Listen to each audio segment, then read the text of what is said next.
SETXSports.com. SETXSports.com. SETXSports.com. The source for sports in Southeast Texas.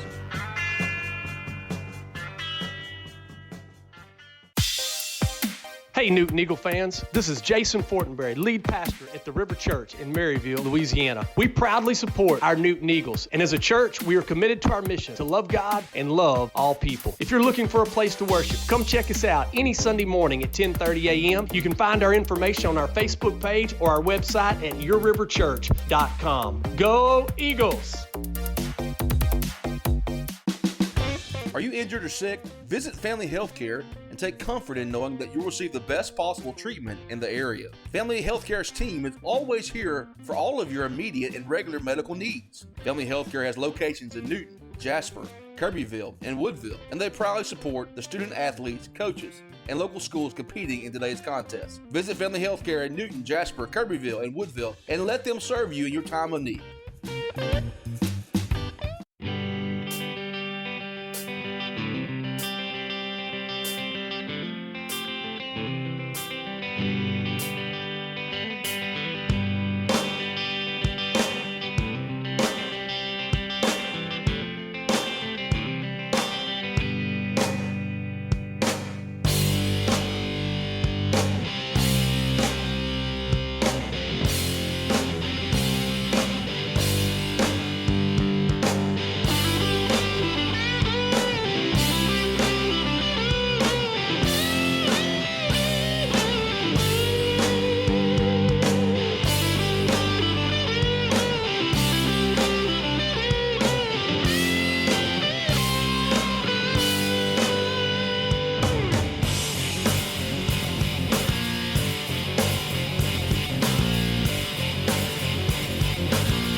Southampton Resources is an independent petrochemical manufacturer in Southeast Texas. Since its beginning in 1955, it has progressed through several stages to emerge as a strongly competitive specialty petrochemical processor. With over 60 years of experience, the company is now the industry leader in product quality and service to the customer. Southampton Resources is a supporter of high school sports in Southeast Texas and is proud to sponsor this SETXSports.com broadcast today. Hello, Southeast Texas. Brent Moe with State Farm Insurance in downtown Jasper, proud supporter of Southeast Texas Friday Night Football. We invite you to come put together your playbook for auto insurance, home insurance, and life insurance. As the #1 insurance company in East Texas and Texas, proudly represents your family from birth till death. Please give us a call at 384-5747 or go to brentmoe.com and be a part of the #1 team in East Texas.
If you are looking for a job, then you have come to the right place. Landmark Staffing wants the right employee for the right job right now.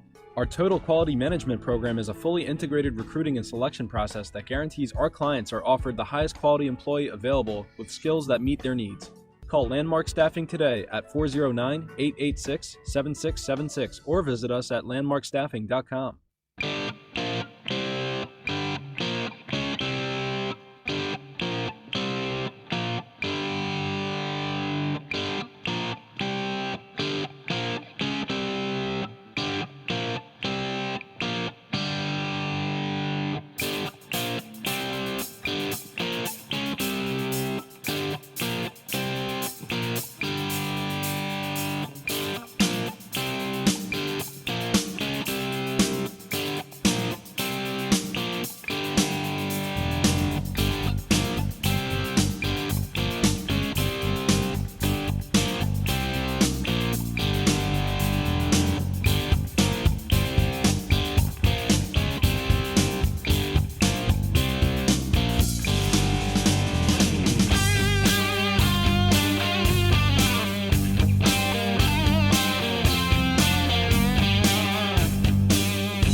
The difference between ordinary and extraordinary is that little extra.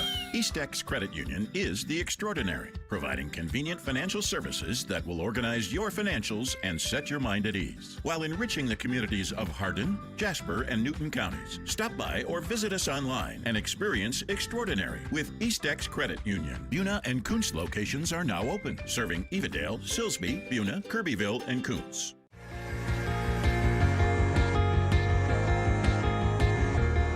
The following is a presentation of SETXSports.com.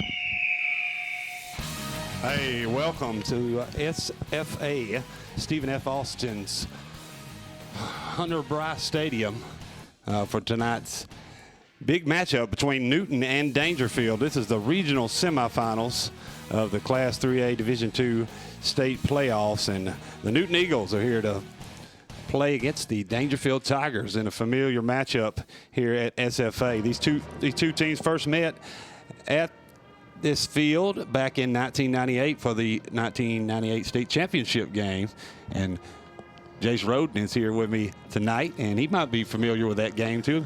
I am familiar with that game. Yeah, you were in school around that time at Newton. Yes, I was. My name is John Meek. I'll bring your play-by-play tonight, and Jace Roden is producing and bringing in a little color. You're listening to SETXSports.com, your source for sports in Southeast Texas, and maybe Purple Pride Radio is what we need to start leading in with. We'll find out later tonight, give you some more info on that as we're trying to decide on the radio name, and we might have one for you tonight. Of course, go over that Newton Eagles Texas football Facebook page and check that out. Share that live post with everybody, as we are not far from kicking this one off, about 16 minutes away. Hey, let me interject here for you following in.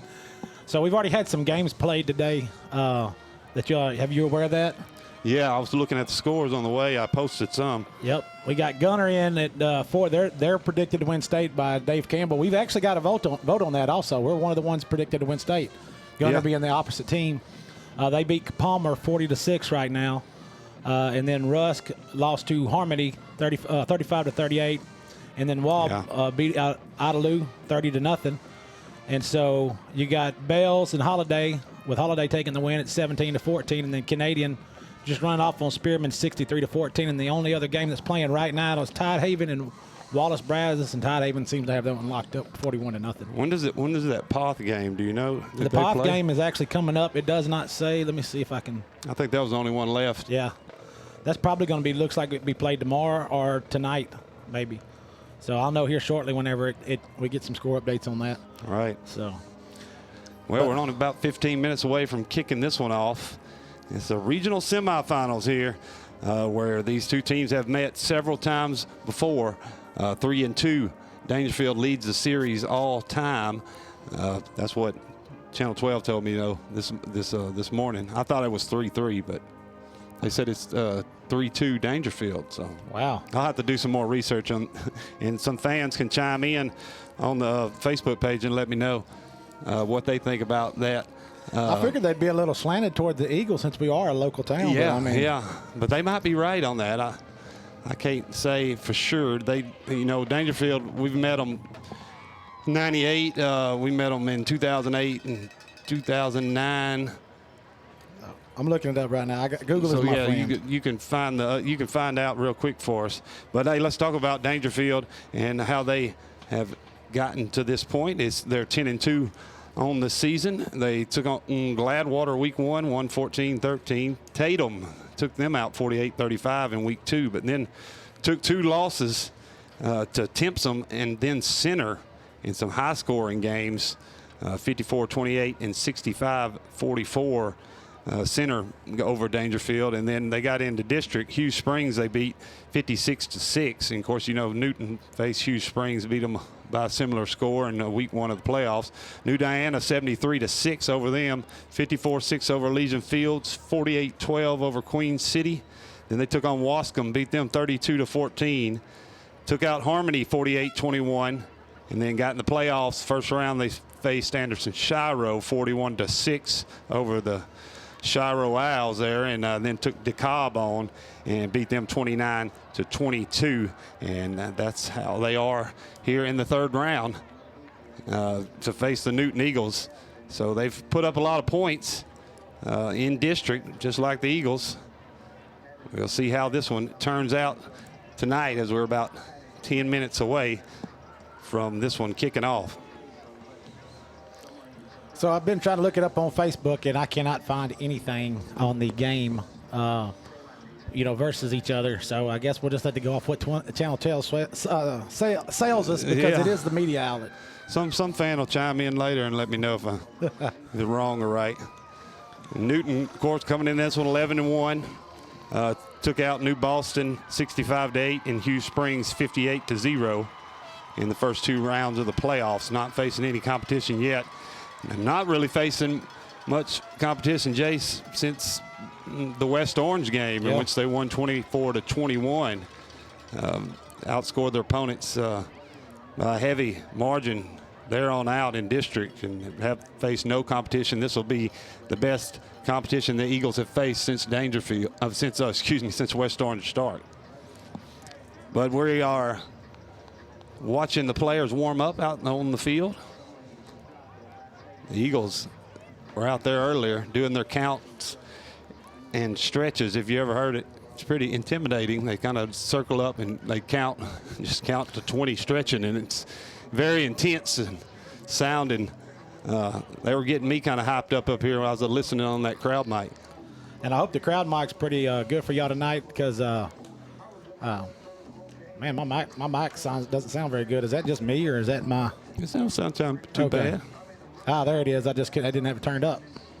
Probably when I took that fall, when I missed that last step coming down this. Wow, you took the biggest hit of the game so far.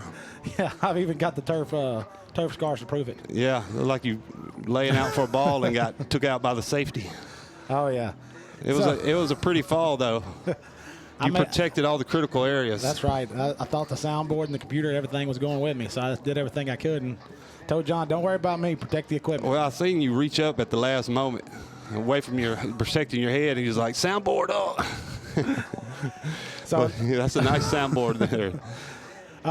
Real quick, we're going to give a shout out to some of our sponsors for the week. Southampton Resources, East Texas Federal Credit Union, the River Church over there in Maryville. Give a shout out to Pastor Jason Fortenberry. He's been a diehard Newton fan for a long time. Landmark Staffing, Brent Moe Insurance, and Family Health Care. So you'll be hearing those commercials throughout the night. We want to thank you for sponsoring these broadcasts in this playoff season. It means a lot about getting us here and making sure we have the means to get here and keeping this free for Purple Pride Nation. That's true, and we appreciate all of them. Hey, we're still looking for sponsors too. This ride could continue all the way to the state title, we're hoping, and we sure appreciate anybody that would reach out to SETXsports.com, or you can reach out to me or Jace on Facebook and get a hold of us, and we'll sure to get you a little commercial on one of these games here, and get your business known out there. Yeah, even if you don't have a commercial, we'll even have somebody make one for you, and we'll broadcast it for you during the game. So that's a good thing to have. Well, speaking of them sponsors, Jace, let's let them hear from a few sponsors. I'll gather a few more stats before we kick this one off. We're about 9 minutes and 30 seconds away from kickoff. We'll be right back.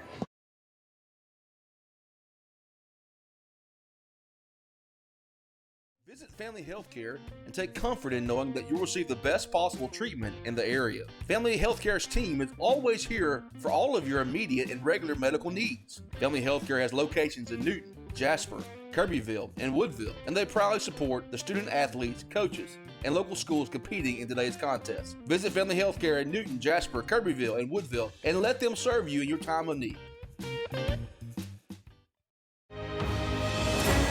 Southampton Resources is an independent petrochemical manufacturer in Southeast Texas. Since its beginning in 1955, it has progressed through several stages to emerge as a strongly competitive specialty petrochemical processor. With over 60 years of experience, the company is now the industry leader in product quality and service to the customer. Southampton Resources is a supporter of high school sports in Southeast Texas and is proud to sponsor this SETXSports.com broadcast today. Hey Newton Eagle fans, this is Jason Fortenberry, lead pastor at the River Church in Maryville, Louisiana. We proudly support our Newton Eagles, and as a church, we are committed to our mission to love God and love all people. If you're looking for a place to worship, come check us out any Sunday morning at 10:30 a.m. You can find our information on our Facebook page or our website at yourriverchurch.com. Go Eagles!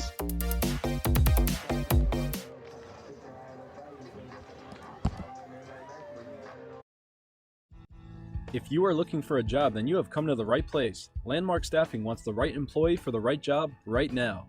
Our Total Quality Management program is a fully integrated recruiting and selection process that guarantees our clients are offered the highest quality employee available with skills that meet their needs.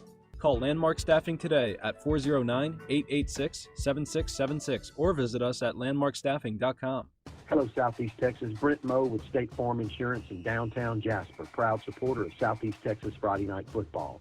We invite you to come put together your playbook for auto insurance, home insurance, and life insurance. As the #1 insurance company in East Texas and Texas, proudly represents your family from birth till death. Please give us a call at 384-5747 or go to brentmo.com and be a part of the #1 team in East Texas.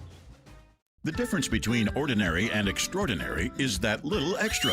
Eastex Credit Union is the extraordinary, providing convenient financial services that will organize your financials and set your mind at ease, while enriching the communities of Hardin, Jasper, and Newton counties. Stop by or visit us online and experience extraordinary with Eastex Credit Union. Buna and Kuntz locations are now open, serving Evadale, Silsbee, Buna, Kirbyville, and Kuntz.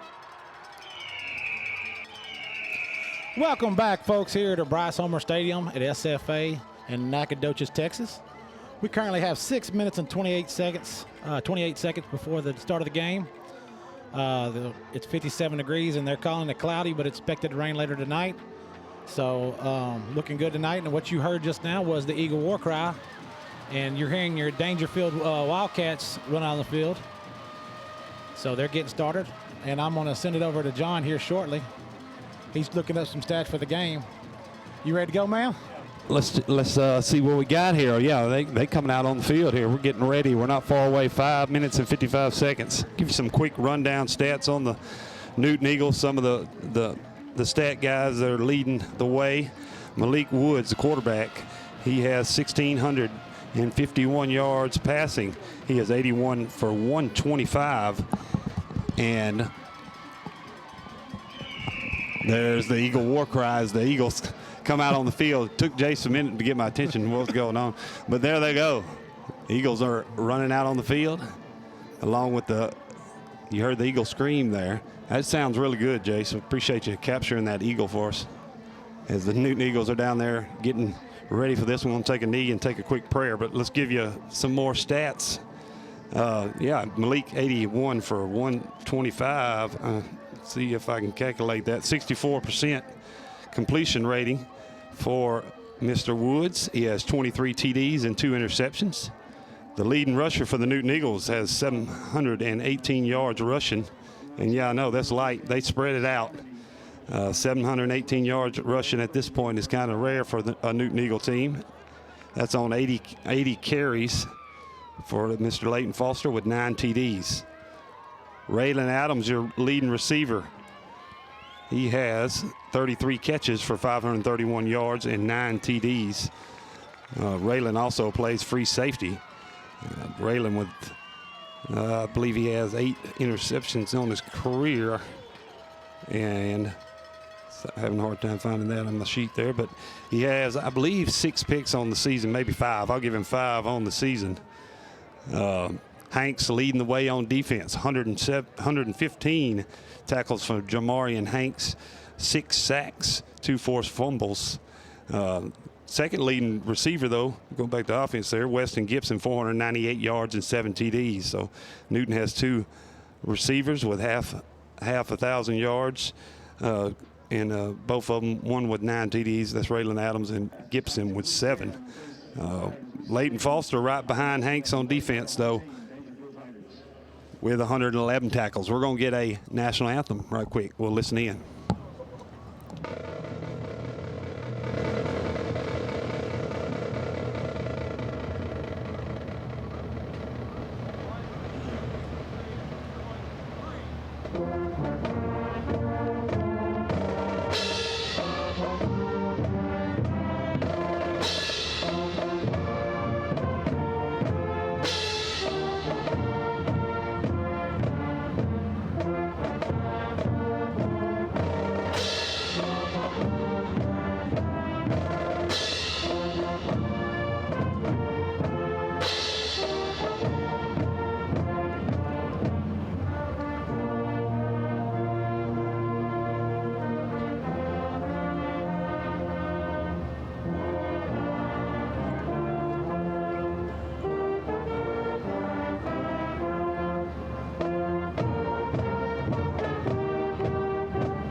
All right, that was the national anthem brought to you by the Daingerfield High School Band. And the teams are all out on the field. They're getting ready for the coin toss. See who your captains are. Captains from your Daingerfield Tigers are 0, Chase Johnson. Just let the PA bring you who the captains are. Looks like number 6, 77, 10, and 7. Yeah, for the Eagles. Yep. Looks like Leighton Foster, Ethan Lott, Weston Gibson, and Hideki Malone. They're meeting out there, shaking hands. You're listening to the regional semifinal matchup between the Newton Eagles and the Daingerfield Tigers. Winner will go on to face Harmony in the quarterfinals. And give a shout out to the hardest working ladies on the field out there, those Newton Lady Eagle cheerleaders, doing a great job keeping this the stands pumped up in the crowd here tonight. Excellent job, ladies. Has won the toss, and will defer their option to the second half. So Newton's won, and looks like they're going to defer. This ref mic ain't as good as the last one, but it's okay. Yeah, it's still pretty good. I like it. So Daingerfield receiving now. So Daingerfield to get the ball first to start this one. Let's see if Newton came to do what they know how to do tonight. So they looked very, very strong last week against that New Boston team. Those Lions. Yeah. Ate them up in the first couple drives, but New Boston wasn't able to recover after that. No, they wasn't. So. Yeah, let's see how the Eagles respond here early. Players to look out for is, of course, the quarterback for Daingerfield, Chase Johnson, and the running back, Deco Wright. And then they have a DB and plays receiver, number 21, Brandon Lewis. So those are 3 to kind of watch out for the Daingerfield Tigers. So, of course, y'all know who to look out for on ours is, Foster? And yeah, of course, Leighton Foster. Leighton Foster, and then I don't have the roster in front of me. What is it? Yeah, I should have got you a spare roster. I'm all on computer digital here. I know. I'm the same way when I it's could have printed it off before I came, but yeah, Malik Woods, of course, the quarterback. That's who I was thinking, Malik Woods. He's got 1,600 yards and 23 TDs. Leighton Foster, 1,718 yards on 80 carries. They kind of go to him when they need a tough running back. It is a rare. This is one of the rarest Newton teams I've ever seen not to have a one running back over 1,000 yards coming into the playoffs, much less in the third round. Yeah, this is very rare. Yeah. So we're getting ready to kick off, folks. So here we go. There is the kick, and it's a good high kick by Lorenzo, and it's going to be returned up the middle He's up and pushing the pile up to about the 33, and that's where Daingerfield will start. Let's start the game off here. So kind of give you a heads up if you've been to Homer Bryce Stadium a little bit. The Eagles are currently they're going towards the scoreboard here, and Daingerfield is going towards the athletic complex. So we're on the home side. So if you hear us refer to the near side, that'll be the home side, and the far side being the visitor side, which is where our Newton Eagles are. So folks, be ready to hear that. I'm hoping that we hear that war cry a lot tonight like we did last Friday. I hope so. Johnson in the shotgun. He's got 3 split on the right. He's dropping back to pass. 3-step drop, deep. Drops it deep. He's going for a man. He's got him, but there's a flag on the play. A flag too, yeah. And the receiver was kind of off on his route a little bit there if he was trying to run a fly. I don't know if he got held up or what. So it looks like the line judge on the far sides. Offsides. Offsides. Defense, number 5. Yeah. A 5-yard penalty. We'll replay first down. So offsides is the call. They're going to take the yardage and replay the first down, giving them, it looks like a 2-and-5 situation for the Daingerfield Wildcats here. Yep. So that's indeed what they'll have. 1st and 5 from the 47-yard line as Johnson's in the shotgun. He takes himself over the left side, gets around the corner. He's up to the 50-yard line into Newton territory, knocked out at about the 43, and Johnson shows off his speed there. Yeah, I don't know what was going on there on that that defensive back right there. Looks like he had a little bit of hands on him, trying to keep him from moving. I don't know if they were just fighting back and forth. Looked like it should have maybe been a holding call from my eyes. Yeah, seemed like that end did get sealed off pretty quick. Let's see what Daingerfield does here. Right back at it. 3 on the right, 1 left. Johnson in the shotgun with a man deep behind him. He drops back to pass. 3-step drop again. Goes deep over the left side, trying to hit a man, and it falls incomplete. Good coverage there by the Newton Eagles. That's number 21. That's Madre Spikes. The young corner there. He is just a junior, starting since he was a sophomore. Had an injury early in the season, but is back and playing good there. Good coverage there. Daingerfield, no huddle offense, 4 wide set for Johnson. Man beside him. Hands it off to that man. He tries to shoot up the middle. Hit by Kennebrew first and then dropped by several of the Eagles. And that's going to bring up, I believe, a 3rd down. And I'm going to say it. He was brought down by a score of Eagles. Yes, he was. Kennebrew just busted through and made the initial contact, knocking that running back there right. Deco Wright off balance, and then the rest of the Eagles swarmed in. 4 wide set again. And Wright's beside Johnson. Johnson bootlegging right side, looking for a receiver. Hits him, but I believe it's incomplete. It hit the ground. Incomplete. 4th down. And the Eagles hold here. Let's see what Daingerfield does, though. Yeah, it's going to bring up a 4th and 8 situation for Daingerfield. Doesn't look like they're bringing their punt team in. No, it doesn't. It looks like they're going to stay out there. It's like they may be playing an all or nothing game here, though, where they don't decide they're not going to punt this whole entire game. Who knows? 4th and 9, and they're going for it. 3 wide on the right, 1 left. Johnson looks to the sideline, changing the play. Might be trying to do a hard count here. He adjusts the play. He will take the snap. He is. 3-step drop again. Throws over to the right side. Yes. Hit there by Malik Woods for a loss. Newton takes over. Yeah, it looks like Newton's going to take over around their own, looks like 44-yard line is where the side judge is marking it. Bring up a 1st and 10 situation for your Eagles. Yeah, they tried to set up a little wide receiver screen there, and Newton read it perfectly. Malik Woods leading the way, the senior DB/quarterback, and he made the play, dropped him for a loss. Newton takes over. Yeah, this Newton defense really, they looked a little shaky that first couple series, on the first couple plays of that series. Yeah. And then they just come out and just locked them down.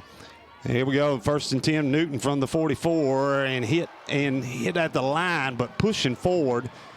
Probably got a yard out of that is Leighton Foster, and he still didn't go down. And I don't know why they're over there. I mean, this is just me. You got 4 people on 1 guy, and he's still pushing y'all. Y'all shouldn't be too excited. Yeah, they got happy about that, and Leighton Foster never went down on the play. I don't think he was happy with the ref blowing the whistle. You better look out, Corbin, and Leighton may be calling your number here later tonight.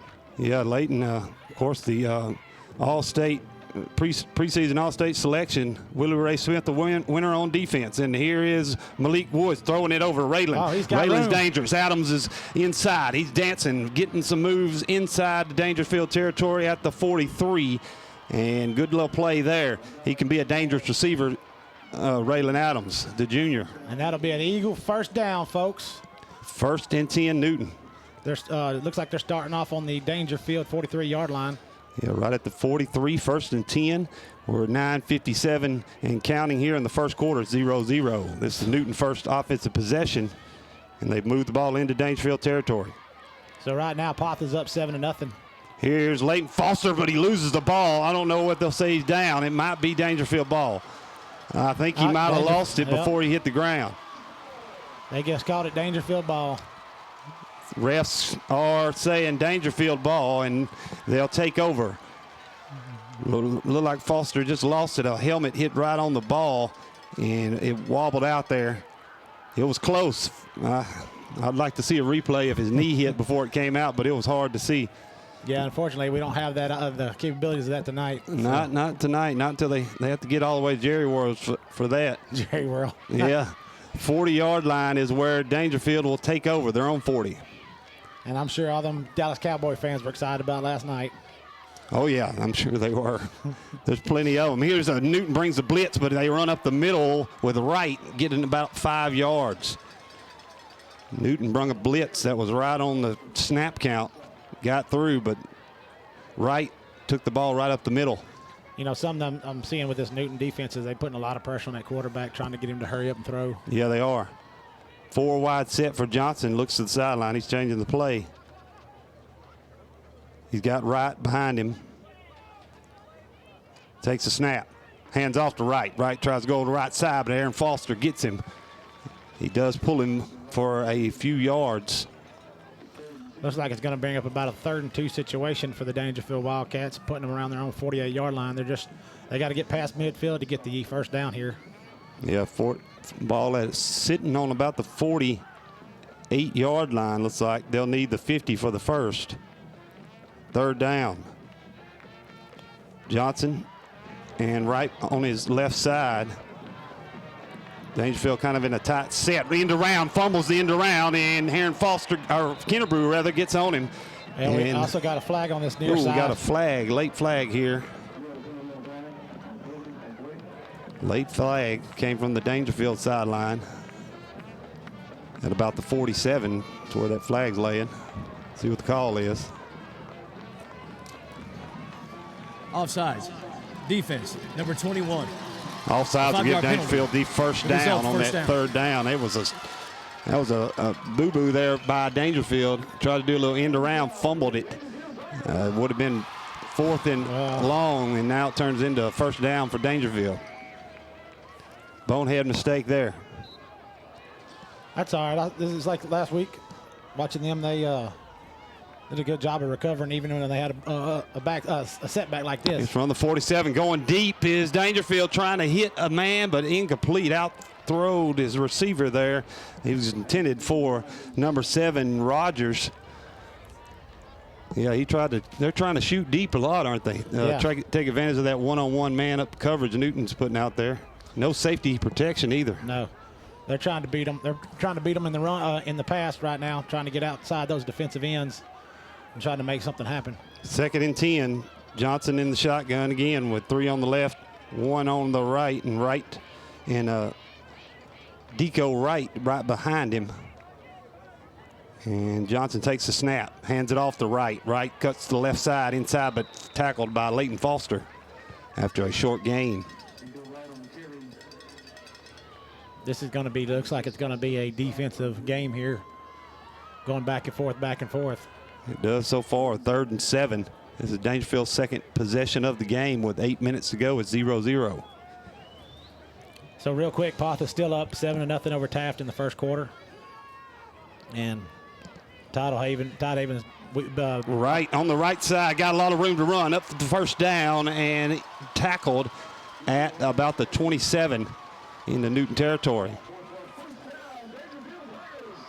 And Daingerfield getting the ball down the field here.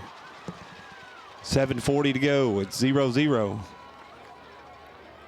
in the shotgun again. 4 wide set, hands off the right. No, he takes it himself. Johnson over the right side, runs into some Eagles there after a short gain. Looks like it's going to bring up about 5 and 2. I believe so. And they're going to spot it just below the Newton Eagle 24-yard line. So putting them just 4 yards outside of red zone territory.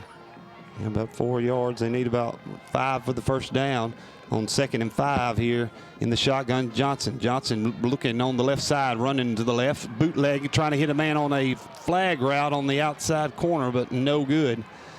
Out throws him. That was Raylan Adams on the coverage, but that receiver had a little space there.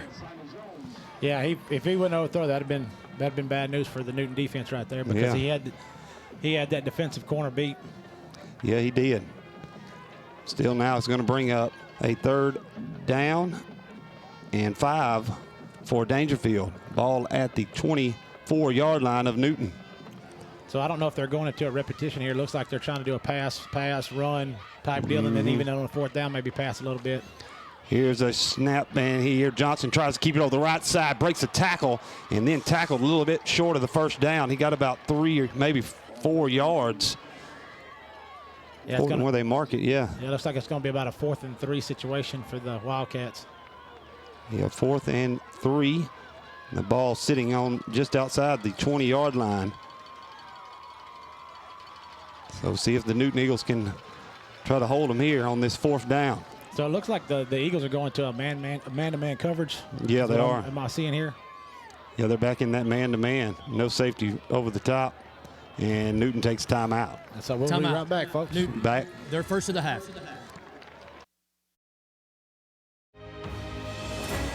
Southampton Resources is an independent petrochemical manufacturer in Southeast Texas. Since its beginning in 1955, it has progressed through several stages to emerge as a strongly competitive specialty petrochemical processor. With over 60 years of experience, the company is now the industry leader in product quality and service to the customer. Southampton Resources is a supporter of high school sports in Southeast Texas and is proud to sponsor this SETXSports.com broadcast today. Hey Newton Eagle fans, this is Jason Fortenberry, lead pastor at the River Church in Maryville, Louisiana. We proudly support our Newton Eagles, and as a church, we are committed to our mission to love God and love all people. If you're looking for a place to worship, come check us out any Sunday morning at 10:30 a.m. You can find our information on our Facebook page or our website at yourriverchurch.com. Go Eagles! All right. Yeah. Go ahead. Go ahead. We're back, folks. It looks like it's going to bring up a 4th and 3 situation for your Newton Eagles. For your Daingerfield Wildcats. Yeah, Who's trying to stop them here? 4th down and 3. Let's see if they can stop him. Right, gets a handoff over the right side. They straighten him out, stop him. Aaron Foster right there, and Newton takes over again, stopping Daingerfield again for a turnover on downs. So, like I said before, it looks like this is going to be an all-or-nothing game for Daingerfield. They came to put everything on the line tonight. They did. So looks like they're not even going to bring their punt unit out on any 4th down situation. Let's see if Newton can correct their errors on their first possession. They were moving the ball good, Jace, but then they fumbled, and Newton are in Daingerfield territory around the 40. Yeah, they need to stay away from them kind of mistakes. Yeah, watching Newton in these first possessions, they've really got the talent to get past Daingerfield tonight. They just got to stop the errors in the back. Here is Woods in the shotgun by himself, runs it up the middle and doesn't get much, gets a couple, maybe a yard and a half. But I think if they shut down those errors that they had, like the fumble and stuff like that, they'll definitely give Daingerfield. They'll not only beat them, but they should beat them by quite a bit. Yeah, they just the fumble and the offsides there on that last Daingerfield possession when they stopped them on that 4th down. Here's Woods. Woods taking it himself again over the left side. Going to meet. Ooh, hit hard there by number 8. And gets maybe a yard.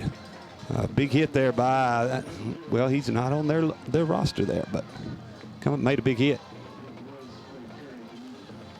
3rd down and about 8. Or what's 3rd and 7? 3rd and 7 for that. Yep. Did get a yard out of it. So Newton quickly here facing a 3rd and 7 after a couple of Malik Woods keepers. I don't think like I said, they just need to correct these errors on offense and Maybe need to air this ball, try out this secondary for Daingerfield and see what they're made of. It has been a Newton pass type team this year, and end around, no fakes end around. Malik Woods again takes it himself. Malik should get the stretching first down for on the that. first. And they're going to give him the first down. Good First down, Eagles. Job there by Malik Woods. First down, Newton. Woods lost his balance at about the 30-yard line, and then somehow got his footing just enough to push for the first down. Yeah, it looks like that Daingerfield guy was trying to come at him, and that his own lineman was able to kind of keep him off of him, but it tripped him up a little bit. Good teamwork. Yep. Good teamwork there. Two split left side. Woods under center. The single back. Leighton Foster is hitting the backfield, but manages to get almost back the line of scrimmage. I think he'll lose a little. Yeah, they're going to give it a loss of a yard on that play. Oh, that time he was just hit in the backfield before he can even turn upfield.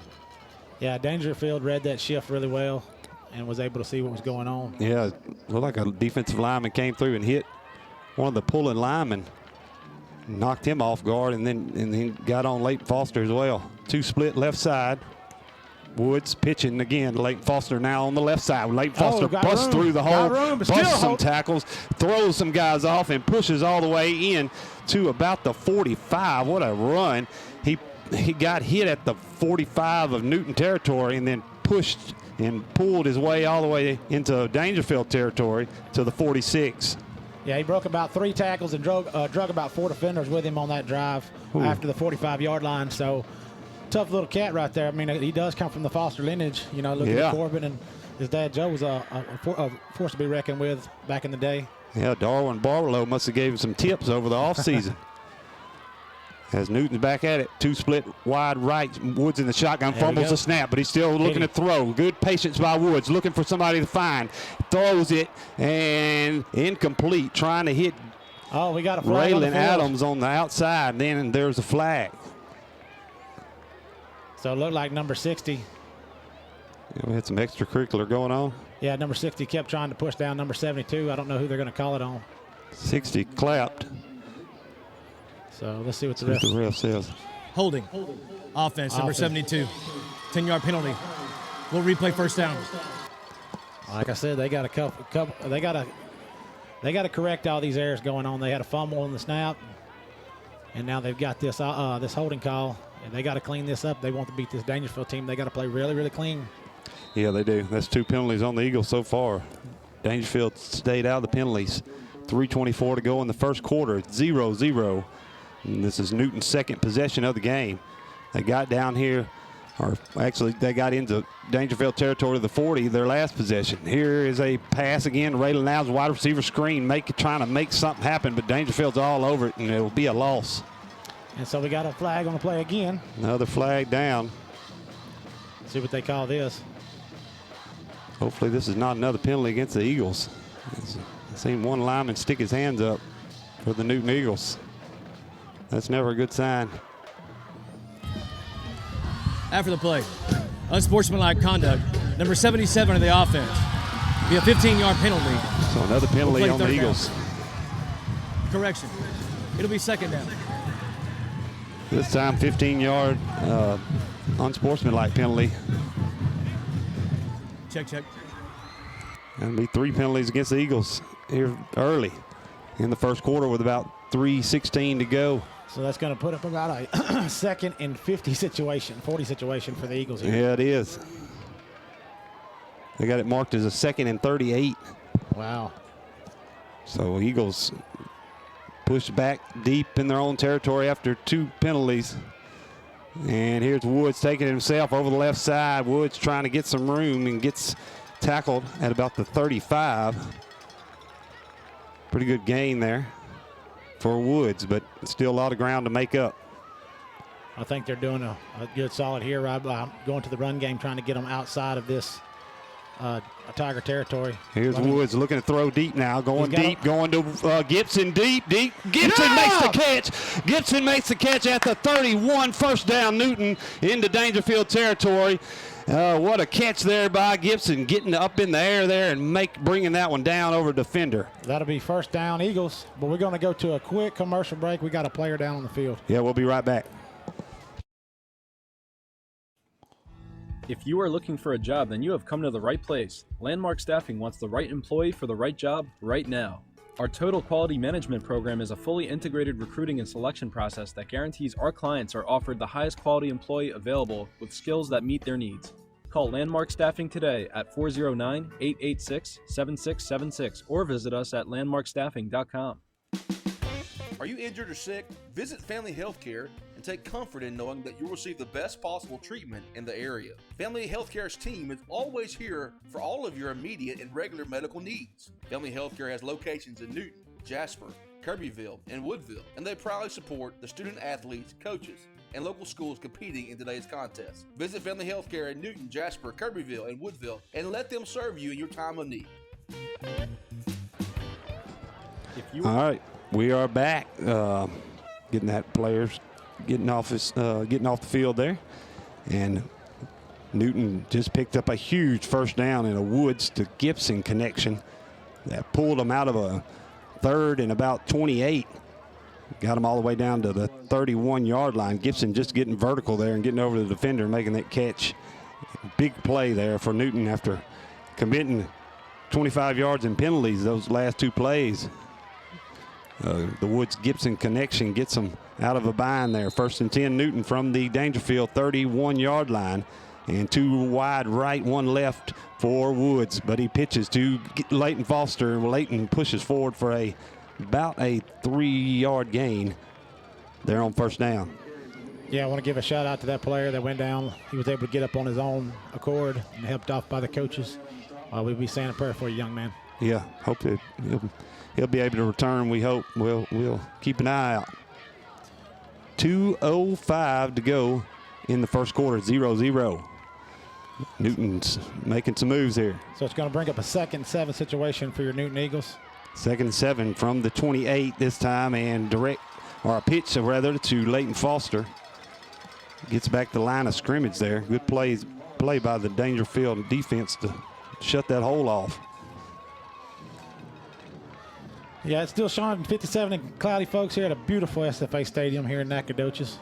So thank you for the Lumberjack College for allowing us to be here tonight to use this field and these stands, and really greatly appreciate it. Nice field. Yeah, very nice field. Got the WAC logo out there. Yeah, also, and they're sporting the purple and white, so we can't go wrong with that. No, can't. Here's Woods under center, pitching to Leighton Foster. Got a good hole over there. Pushes for the first down and more, up to about the 16-yard line. I mean, when he gets the ball, that first contact, he's going like 6 more yards. Oh, yeah, he's definitely trying to make things happen tonight. You can tell, I guess, that little sports page thing that was written. Now he's got to beat out his older brother. yeah, right. Little family feud there. And he was still up there on that little handoff over the left side, getting about 4 or 5 yards on that first down run as Newton pushes deeper into Daingerfield territory. I want to give a shout out to all the listeners out there. We're at a season time high of listeners tonight on this channel alone on this game. It is greatly appreciated. We sure appreciate it. Another little handoff over the left side gets a good gain on 2nd down. See who had that. Looked like Raylan Adams was on that carry. Be about a yard short of the first down. It'll be a 3rd and 1 coming up. Newton right back up to the line.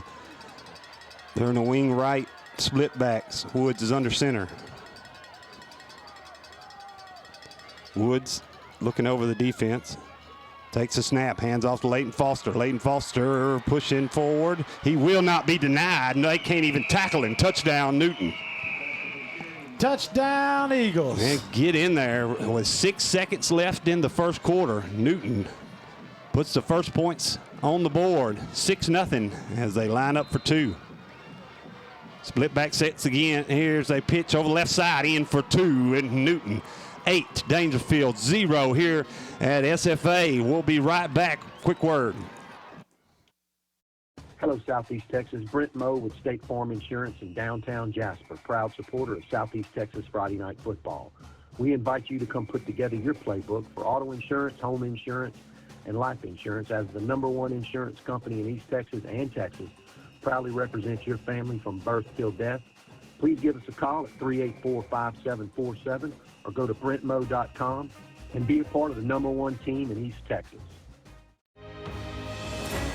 Southampton Resources is an independent petrochemical manufacturer in Southeast Texas. Since its beginning in 1955, it has progressed through several stages to emerge as a strongly competitive specialty petrochemical processor. With over 60 years of experience, the company is now the industry leader in product quality and service to the customer. Southampton Resources is a supporter of high school sports in Southeast Texas and is proud to sponsor this SETXSports.com broadcast today. Welcome back, folks, to Bryce Homer Stadium here in Nacogdoches, Texas. We've got 6 seconds left in the first quarter. Newton Eagles 8, Daingerfield Wildcats 0. In the first quarter, Poth is over Taft 20-0. Tidal Haven is still up 41-0 over Walzels Brazos, and the Wall-Idalou game final at 30-0 as your Eagles get ready to kick off here. Yeah, good possession there by the Eagles to go up 8-0 here. As they kick it off, fielded at the 10-yard line. Makes a good cut over the right side. Got a lot of room to run. He's breaking down the sideline. I don't know if they're going to catch him. He's at the 30, 20, 10, 5, touchdown. Daingerfield responds on the kickoff, and that was number 7, Jacavian Rogers, the senior DB there, gets in the end zone for the Tigers. 8-6 will be your score. Yeah, it just looks like he was able to find the gaps that he needed to find over there on that far side. And that the gentleman hanging back for Newton just wasn't able to put enough gas on that kid. He's got some wheels on him. He does. He's one of those who's got the wheels. They got a few of them. And yeah, I'll tell you what that movie made though right there about the 15. He kind of juked to the in and out. It looked like it juked the whole team, and he went down the sideline. Yep. But you had number 11, was it Samuel? Diedrich Samuel? Mm-hmm. And then number 4, I'm not sure number 4 is. They were trying to catch him. They had everything, they had the jets turned on, but that kid was just pulling away from him. Yeah, he pulled away. Daingerfield lining up for the 2-point conversion. Johnson with a 4-wide set. Going to throw over the right side, incomplete. Good coverage there by the Eagles, Raylan Adams. And that falls incomplete. Your score will stay 8-6. Newton. We're about to start the second quarter, looks like. We'll take a quick break. We'll be right back. Hey, Newton Eagle fans, this is Jason Fortenberry, lead pastor at the River Church in Maryville, Louisiana. We proudly support our Newton Eagles, and as a church, we are committed to our mission to love God and love all people. If you're looking for a place to worship, come check us out any Sunday morning at 10:30 a.m. You can find our information on our Facebook page or our website at yourriverchurch.com. Go Eagles!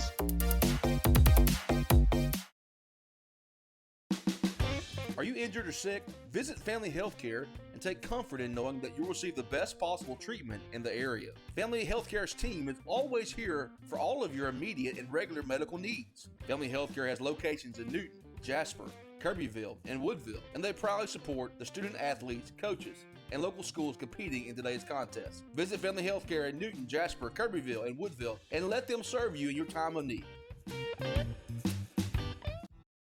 Welcome back, folks. It is 57 and cloudy here at the Bryce Homer Stadium. It's 6:30, and the score is currently 8-6. Newton Eagles 8. Your Newton Eagles 8, your Daingerfield Wildcats 6. So recap, the Daingerfield received the kickoff and run it back for about a 90-yard touchdown, but was not successful in converting the 2-point, giving the Newton Eagles a 2-point edge over this Daingerfield team. They're getting ready to kick it off right now to the Newton Eagles. So, yeah, what a good kickoff return, too. I thought it was – I've been worried about it a little bit this year. New Boston took one back on us in that second-round game. And we've had that happen a few times this year where they almost took it back. And a little juke he did about the 15, Rogers there for Daingerfield. Kind of threw off the whole team. Then he cut down that sideline. Off to the races after that, and he's pretty speedy. As Daingerfield in to kick it off after their score. It's 8-6. We are just starting the second quarter. Here's the kick. And it's fielded in there by Tyler Porter. Porter over to the right side, cuts back inside up to about the 37, and that's where Newton will start their third possession of the ball game. 1st and 10. Newton with a pretty good drive their last possession with a few problems on the drive, a few errors. One was a holding penalty and then a 15-yard personal foul. It's one of the linemen. On a third down and about 28, Gibson got loose down the sideline and Woods found him. Gibson got vertical over the defender, made the catch, and got the Eagles the first down. And then Leighton Foster later would finish off the drive. And Newton went up 8-0. And Daingerfield struck right away with a 90-yard kick return for a touchdown. Here is a handoff over the left side. Getting some good yards there is Porter. And he picks up about 6 on that first down run.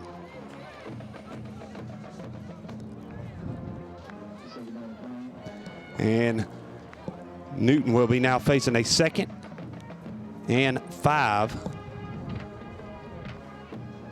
Well, about a 2nd and 4. With 11:25 to go in the second quarter, 8-6 Newton. Well, I made it down that last step there finally. Yeah, no big fall this time. And here is the run over the right side. Cut feet right out from under him is Raylan Adams, but he does gain about 3 yards. Going to bring up third down and about 2, I believe. Gets the ball up to about the 43. Still in Newton territory. So looking at the scores around the area, Hampshire, Finette, and Curo, which the game has been suspended due to weather, and Madisonville and Silsbee are upcoming still. So hopefully them local teams keep doing good. Here's a tight set for the Newton, and they try to run Leighton Foster, but this time hit in the backfield. It's going to bring about a yard short of that first down. Yeah, it looked like, of course, Leighton still got something out of it. So let's see what they... Actually, he got 2 out of it. Oh, yeah, they're going to have to push this one through. 4th and 1. The Newton Eagles are going to go for it right here at about midfield. Oh, Leighton Foster, that's who you give it to. First down, and he gets it by 2 yards up to about the 47-yard line of Newton. 1st and 10. So right now, Lumberton and Tyler Chapel Hill 0-0 in the first quarter. There's not a lot of Southeast Texas schools left, looks like. No, I think there's just 4 left. Port Arthur Memorial, PNG, yeah, Silsbee. I'm fixing to go check those scores. Well, there's 5, Hampshire, Finette, and Newton. Yeah. Port Neches Grove is up 14-7 over Brentwood in the first quarter. Oh, dang. I expected that game to be off Port Neches Grove. Single back, unbalanced left. They go the right side, though, with Leighton Foster picking up about 2 yards on that first down run, up to about the 49 on the Newton side of the field.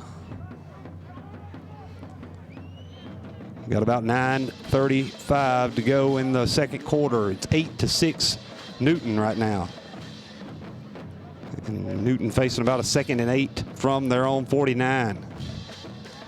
So right now, it looks like the only 2 games left to be played are us and the Taft and Poth. And Poth is up 27-0 over Taft in the second quarter. Single back this time. Leighton Foster run over the right side, runs over a man at about the 45-yard line, or excuse me, well, I'm way off. I was looking through the binoculars at the 50-yard line. Yeah, they're inside that Wildcat territory, about 5 yards inside of it. Yeah. Here's the snap, and here is Raylan Adams looking for somewhere to go. Couldn't find a hole.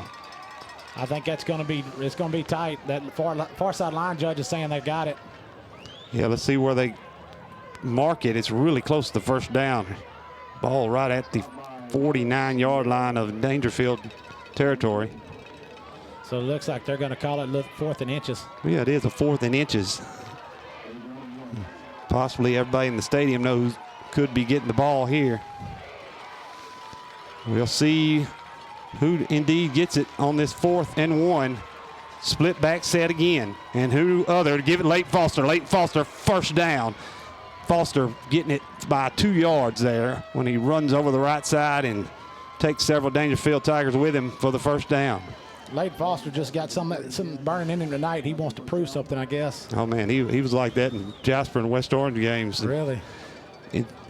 Inspiring play by him there at the end of both of those games to close them out. 41-yard line of Daingerfield is where the ball sits as Newton has picked up a first down. And Woods is in the shotgun by himself with 3 split left, 1 right. Here's the snap. Woods looking to throw. Doesn't like what he sees. Has to throw it away. He was on the run on the outside. Incomplete. Bring up a 2nd down and 10. 7:40 to go in the 2nd quarter. It's 8-6 Newton. Newton facing the 2nd and 10 from the Daingerfield 41-yard line. So I'm trying to do a little Facebooking, folks. Bear with me. Yeah, I'm sure our shout-out spot is probably exploding right now. they're keeping John a little bit busy on the commentary, so I'm trying to do the Facebook tonight. There you go. There you go. Oh, there's going to be an offsides call on the left tight end there. He jumped a little early on that snap. So we got Martha Williams listening for Bleakwood. Before the snap, Yeah. ball start. Offense, 66. A 5-yard penalty. Down stays the same. 2nd down. And then we got William Lazenby listening from Caldwell, Texas, class of 1970. Eddie Mary Thomas, let's go from Pickering, Louisiana. Joe Moore from Chan Am, Thailand. Hey, Mr. Moore, just want to know if you're listening. I'm working with the Purple Creations. It was my fault. They were closed today. I went to get your gear. I got you a hat and a shirt coming. I'll be sending it to your daughter to have it shipped to you in your monthly package. So just let you know. Here's Woods going deep. Hit wide through, and he just out and through his receiver, but he was hammered as he released that ball. Still got it out there, though. At number 9, if he would have been able to bring that in, it would have been all but off to the races on that one, because he definitely didn't have that number 6 defender that's the number 6 defender that ran that touchdown return back, and he wasn't able to keep up with number 9. No, he had him beat on that post route. I think Woods just threw it as hard as he could because he had a guy bearing down on him and hit while he was throwing right in his face. We got Newton alumni Jesse Watson listening in. Brad Lowe from Tyler County, or from Tyler.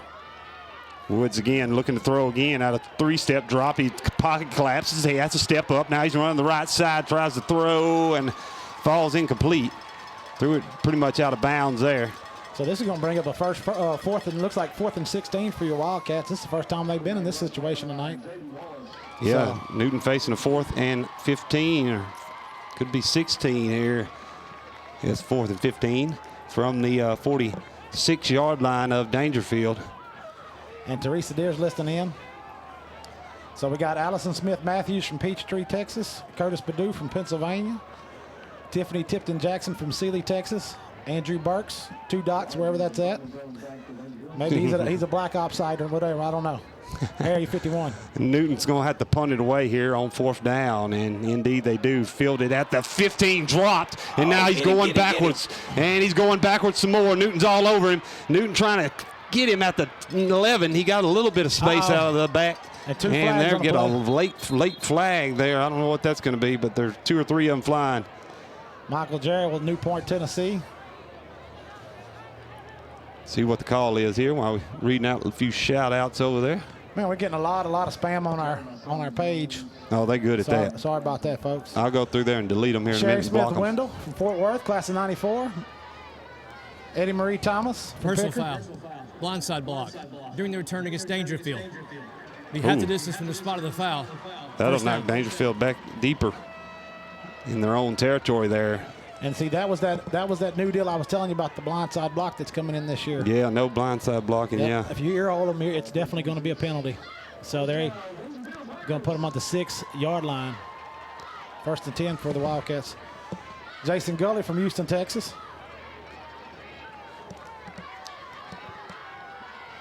Looks like we got Jenna Roden listening in.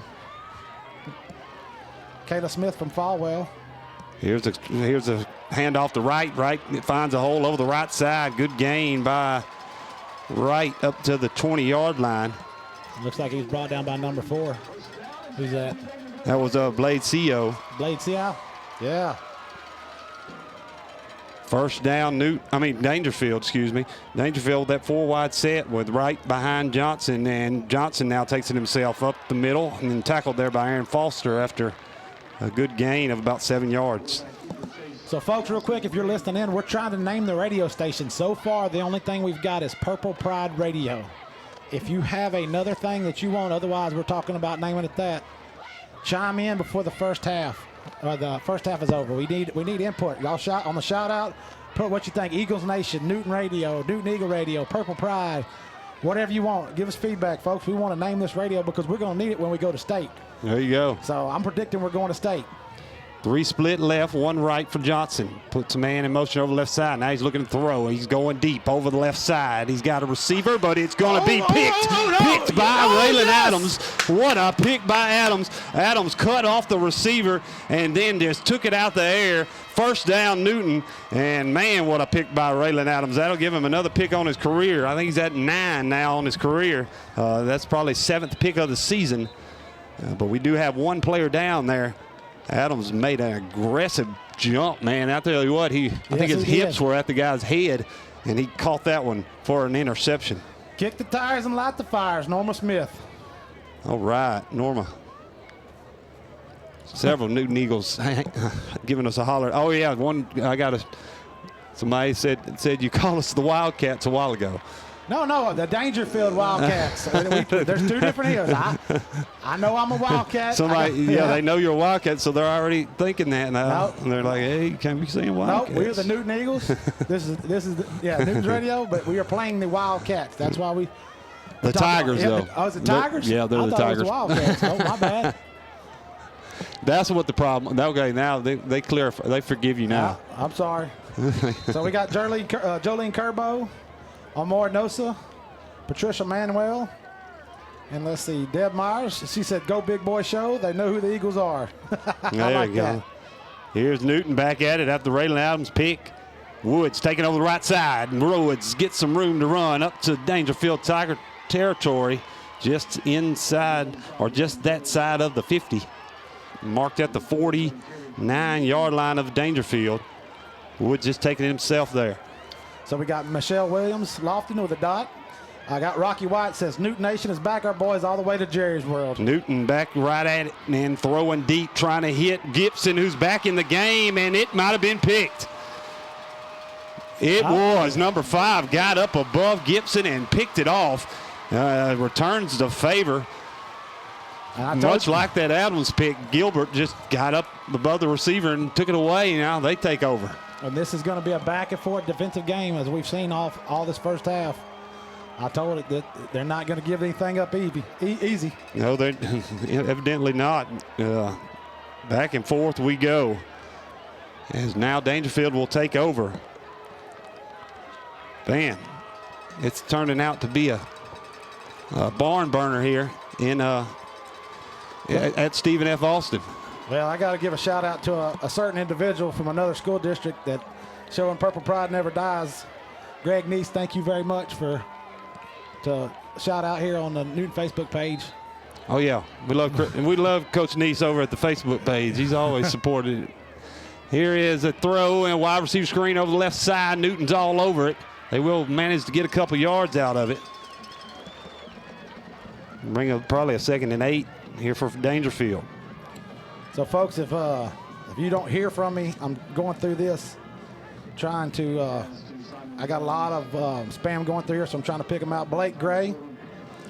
So, got Corey Richardson, Quincy Booker, Eddie King, Marla Jordy, Ricky Sales, Julie Matthews, Diane Newman, Jason Fortenberry. Oh, here's a snap, and he falls down. Johnson falls down for a loss.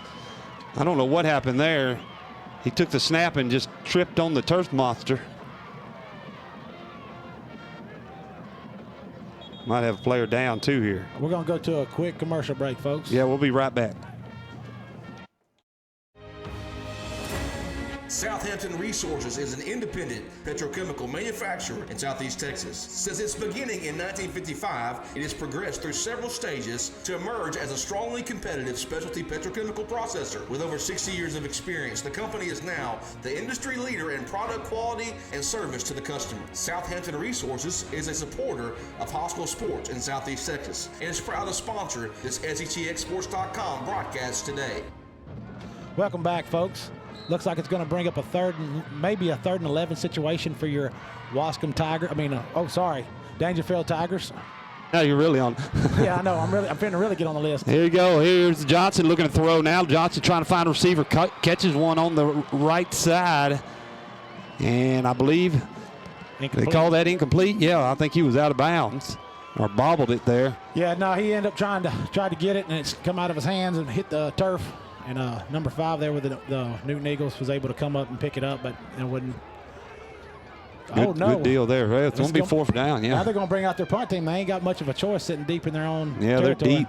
Newton quickly forcing Daingerfield into the 3-and-out, looks like, as the punt team comes on the field. So that Tidal Haven game is over, 47-0 over Wallace Brazos. Yeah, Wallace Brazos coming as a 4th seed. Good to make it that far. There's the punt, high, short punt. Takes a wonderful Daingerfield bounce all the way down into Newton territory at the 40-yard line. And that's where Newton will take over. 1st and 10. So after a punt and a punt, an interception, and then a punt on the last 4 possessions. Yeah, this one's getting interesting. Defensive game here, no doubt. So Poth is up 34-0 over Taft in the 2nd quarter. Who did we end up playing next week? Harmony. Okay. Harmony sneaking in there. They beat West Rusk 38-35. Yep. It's 8-6 here, Newton, with 4:33 to go until halftime. Newton threw an interception on their last possession. Here is a Leighton Foster run over the right side. Got a lot of room. Oh, tripped up there as he was getting to the outside. Got up to the Newton 45 before he was tripped up by number 9, Wallace. So it looks like we got about 4 minutes and 20 seconds left in the half. Newton Eagles 8, Daingerfield Tigers? Tigers. Bears, oh my. Yeah, you can hit it. I think you've hit every animal so far in the in the mascot world. All right, so the line's right. Tigers. Tigers. Oh, all right, my bad. At the 45, 2nd down rather. And here's Woods over the left side. Woods getting the 1st down, I believe, into Daingerfield territory, and pretty much forced all the way over there into the Daingerfield bench, looked like. Now I understand why Newton does their benches the way they do. Yeah. That is a safety deal right there. And it's safety, yeah. Yep. I see why they do it now. Everything for Newton is back on the track. Yeah, he kind of stretched that out. It'll give too easier. Won't catch on nothing. At the 47-yard line of Daingerfield, 1st and 10, Newton, after Woods took it himself over the left side for the 1st down. 3:52 to go until halftime.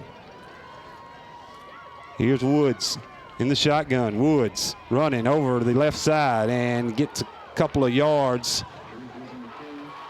And then I don't know if that's a fumble. That Daingerfield thinks he was definitely down. We'll see what the call is, though. They're saying, the ref heads judge came in. Yeah. That was definitely not a fumble. He was on the ground. I was watching him there. He got the ball up to about the 42-yard line. And they're going to face a 3rd down, I believe. No, 2nd down, yeah. 2nd and 5. 2nd and 5 here for Newton. 3:17 to go until half. Newton up 8-6, trying to extend their lead. Here is Raylan Adams over the left side. Got a little room to run. Gets up to about the 35 and stopped right there. That'll be a 1st down, Eagles. That'll be a 1st down. Newton Eagles moving the ball here, trying to get in the end zone before half. 3:07 to go till halftime. I better check my mail chart. I may have hate mail from some of the Newton folks calling them the Wildcats. 1st down, Newton. Ball at the Daingerfield 35.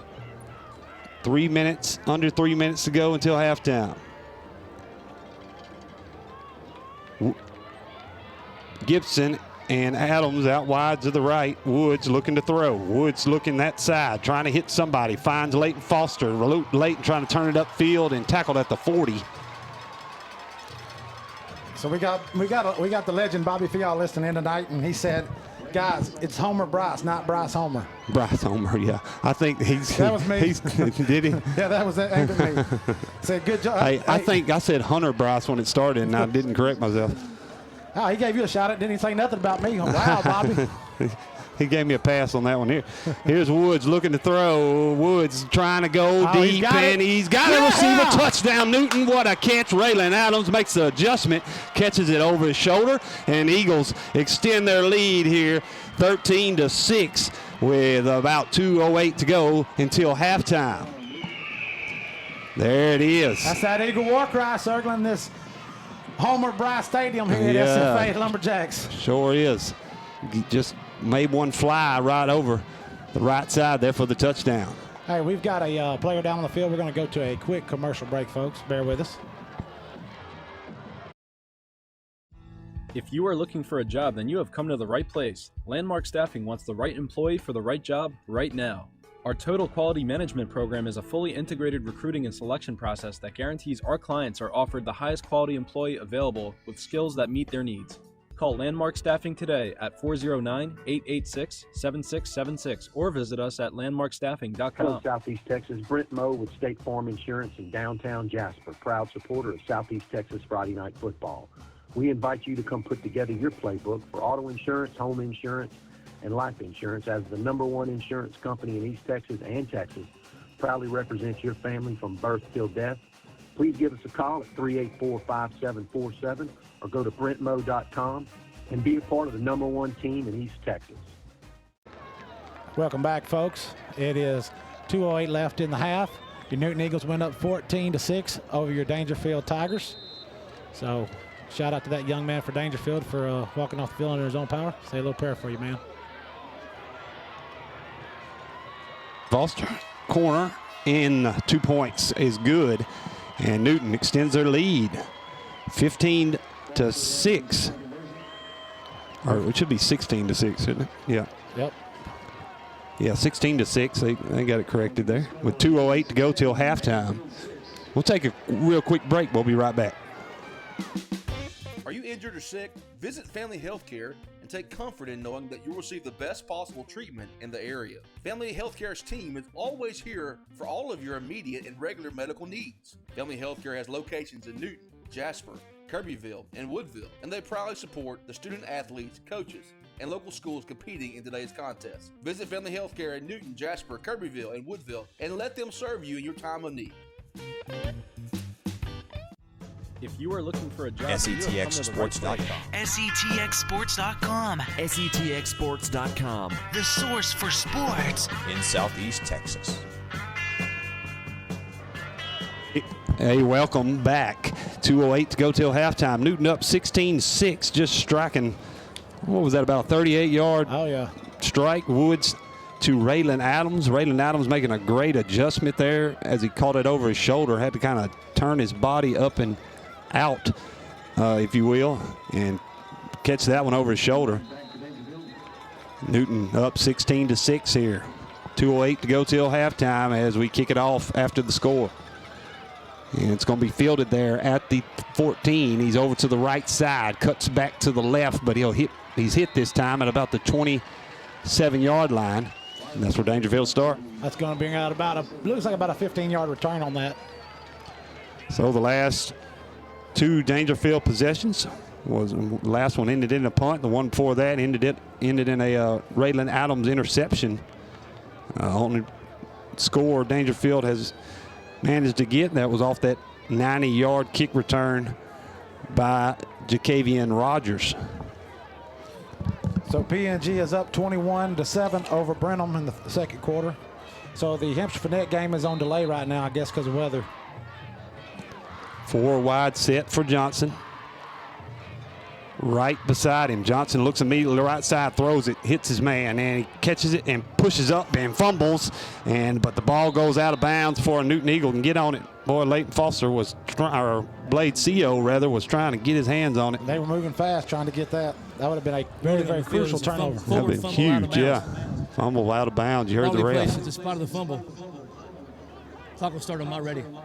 Actually, the fumble helped them out, gave them an extra couple of yards there. Yep.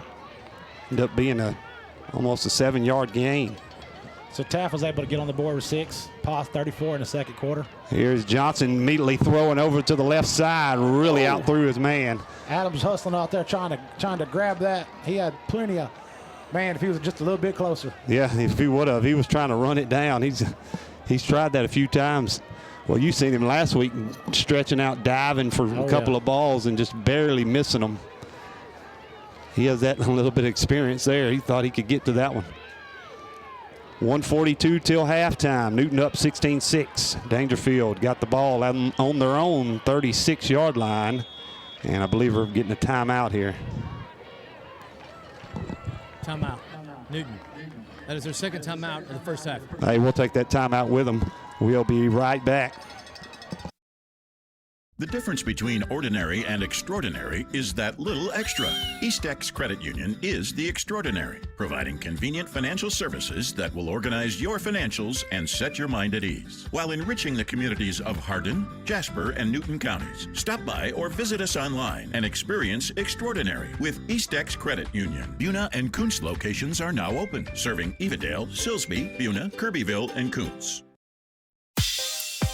Hey, Newton Eagle fans, this is Jason Fortenberry, lead pastor at the River Church in Maryville, Louisiana. We proudly support our Newton Eagles, and as a church, we are committed to our mission to love God and love all people. If you're looking for a place to worship, come check us out any Sunday morning at 10:30 a.m. You can find our information on our Facebook page or our website at yourriverchurch.com. Go Eagles!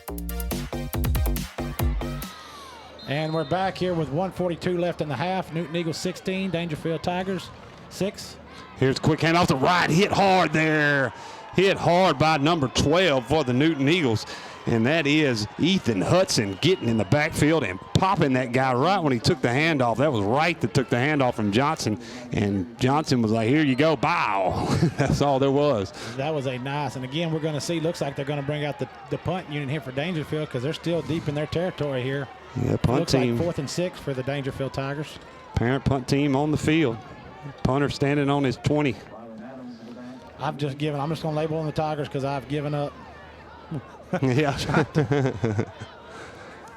Back deep for Newton is Raylan Adams. 58 seconds and counting till halftime. I believe somebody's going to take a timeout here Daingerfield actually took the timeout. So got a quick score update. Poth 41 over Taft 6 in the second quarter. And then that's the only game other than ours going on right now. We're going to go to a quick commercial break and station identification. Bear with us, folks. SETXSports.com. SETXSports.com. SETXSports.com. The source for sports in Southeast Texas.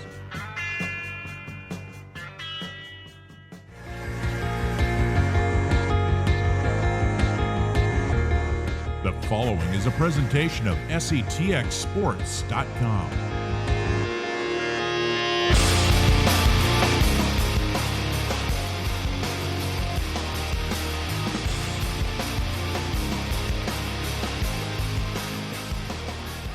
So welcome back, folks. It's 57 seconds left in the first half. Listen, you got 57 seconds to head over to Newton, Texas football and vote on the name of this radio station. Is it Purple Pride Nation? Is it Eagle Nation? What is it? You tell us what you want to hear.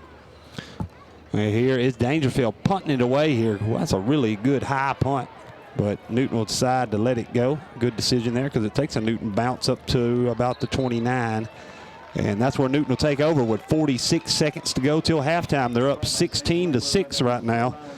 Let's see what they decide to do. And I'll tell you what, that was just a nice show of sportsmanship on the Daingerfield. A young man on the back going after the ball, giving a pat on the back to number 9, Mr. Raylan Adams, as they were talking about where the punt landed.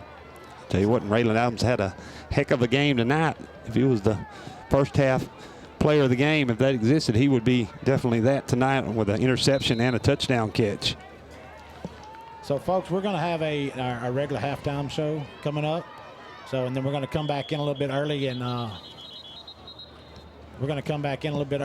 and then that way we'll have we can have some time to look at the voting, and that is our third and final timeout of the first half. And discuss some of the game clock operator. Please reset the game clock to 46 seconds. 46. And that'll give us some time to discuss the name of the radio station and also give us some shout outs going into the second half. So Newton's up. We got 46 seconds left, as you just heard from the official. Newton 16, Daingerfield 6. So Newton's going to take over on their own 29-yard line, bring up a 1st and 10 situation here, folks. So yeah, let's look at some of the scores. I know you've been talking about the scores, but of course Region 3 will play. Whoever wins this game tonight will play Harmony, because Harmony actually beat West Rusk over there tonight. 8-5 Harmony, so they turned their season around and got all the way They're in the quarterfinals waiting for the winner of this game. Also, you got Tide Haven, talked about them, 47-0 over Wallace Brazos. A good trip for them. I guess they were a 4th seed coming in, and looks like Poth will play Tide Haven for that quarterfinals in Region 4. Of course, Region 3 and Region 4 on the right side of the bracket, I like to say. And then you got on the left side, of course, Wall will meet Canadian, and Gunter will meet Holiday. And that's going to be a good game, Gunter and Holiday. Here is a double reverse by the Newton Eagles. He's got some space to run over here. And no, he didn't take the double reverse. I'm off. I wish he would have because it's a short gain over the right side instead. Looked like that was going to break loose there. That was number 9, Raylan Adams, on the carry. Number 2 for the Daingerfield Tigers wrapped him up on his ankle and just drug him down. He was just trying to pull him along, couldn't, but it looked like he picked up about 4 yards on the carry, bringing up a 2nd and 6 situation for the Newton Eagles. Yeah, it looks like he did. Newton's letting the clock run out here. Raylan had to put his shoe back on.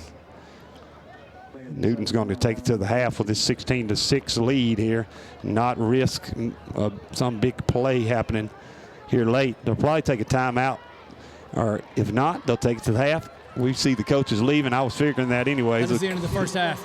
So that's going to be the end of your first half here in the regional semifinals. The Newton Eagles have take a lead here going into halftime, 16-6. It's a good game so far tonight. Join us in the second half. We'll let you hear from some sponsors and a little halftime show we'll have here in a minute. And let us know where you're listening from over there on Newton Eagles Texas Football Facebook page. We'll be right back for the second half of this one right after this. Are you injured or sick? Visit Family Healthcare and take comfort in knowing that you'll receive the best possible treatment.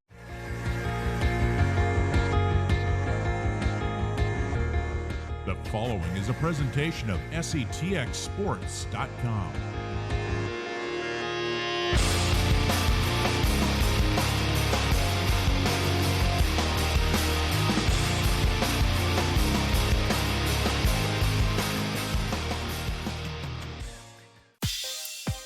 Hey Newton Eagle fans, this is Jason Fortenberry, lead pastor at the River Church in Maryville, Louisiana. We proudly support our Newton Eagles, and as a church, we are committed to our mission to love God and love all people. If you're looking for a place to worship, come check us out any Sunday morning at 10:30 a.m. You can find our information on our Facebook page or our website at yourriverchurch.com. Go Eagles!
If you are looking for a job, then you have come to the right place. Landmark Staffing wants the right employee for the right job right now.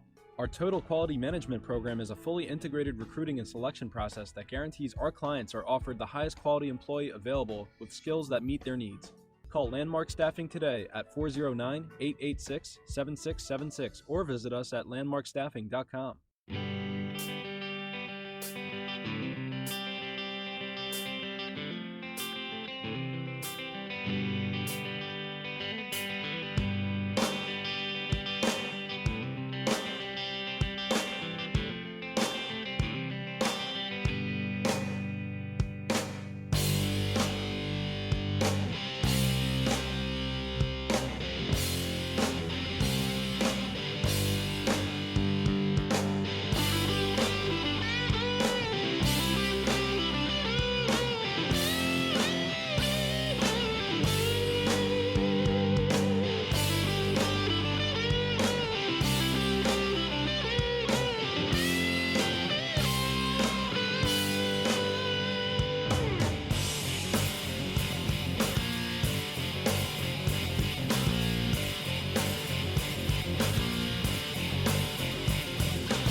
Southampton Resources is an independent petrochemical manufacturer in Southeast Texas. Since its beginning in 1955, it has progressed through several stages to emerge as a strongly competitive specialty petrochemical processor. With over 60 years of experience, the company is now the industry leader in product quality and service to the customer. Southampton Resources is a supporter of high school sports in Southeast Texas and is proud to sponsor this SETXSports.com broadcast today.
Hello, Southeast Texas. Brent Moe with State Farm Insurance in downtown Jasper, proud supporter of Southeast Texas Friday Night Football. We invite you to come put together your playbook for auto insurance, home insurance, and life insurance. As the #1 insurance company in East Texas and Texas, proudly represents your family from birth till death. Please give us a call at 384-5747 or go to brentmo.com and be a part of the #1 team in East Texas.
Are you injured or sick? Visit Family Healthcare and take comfort in knowing that you'll receive the best possible treatment in the area. Family Healthcare's team is always here for all of your immediate and regular medical needs. Family Healthcare has locations in Newton, Jasper, Kirbyville, and Woodville, and they proudly support the student athletes, coaches, and local schools competing in today's contest. Visit Family Healthcare in Newton, Jasper, Kirbyville, and Woodville, and let them serve you in your time of need.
SETXSports.com. SETXSports.com. SETXSports.com. The source for sports in Southeast Texas.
The following is a presentation of SETXSports.com.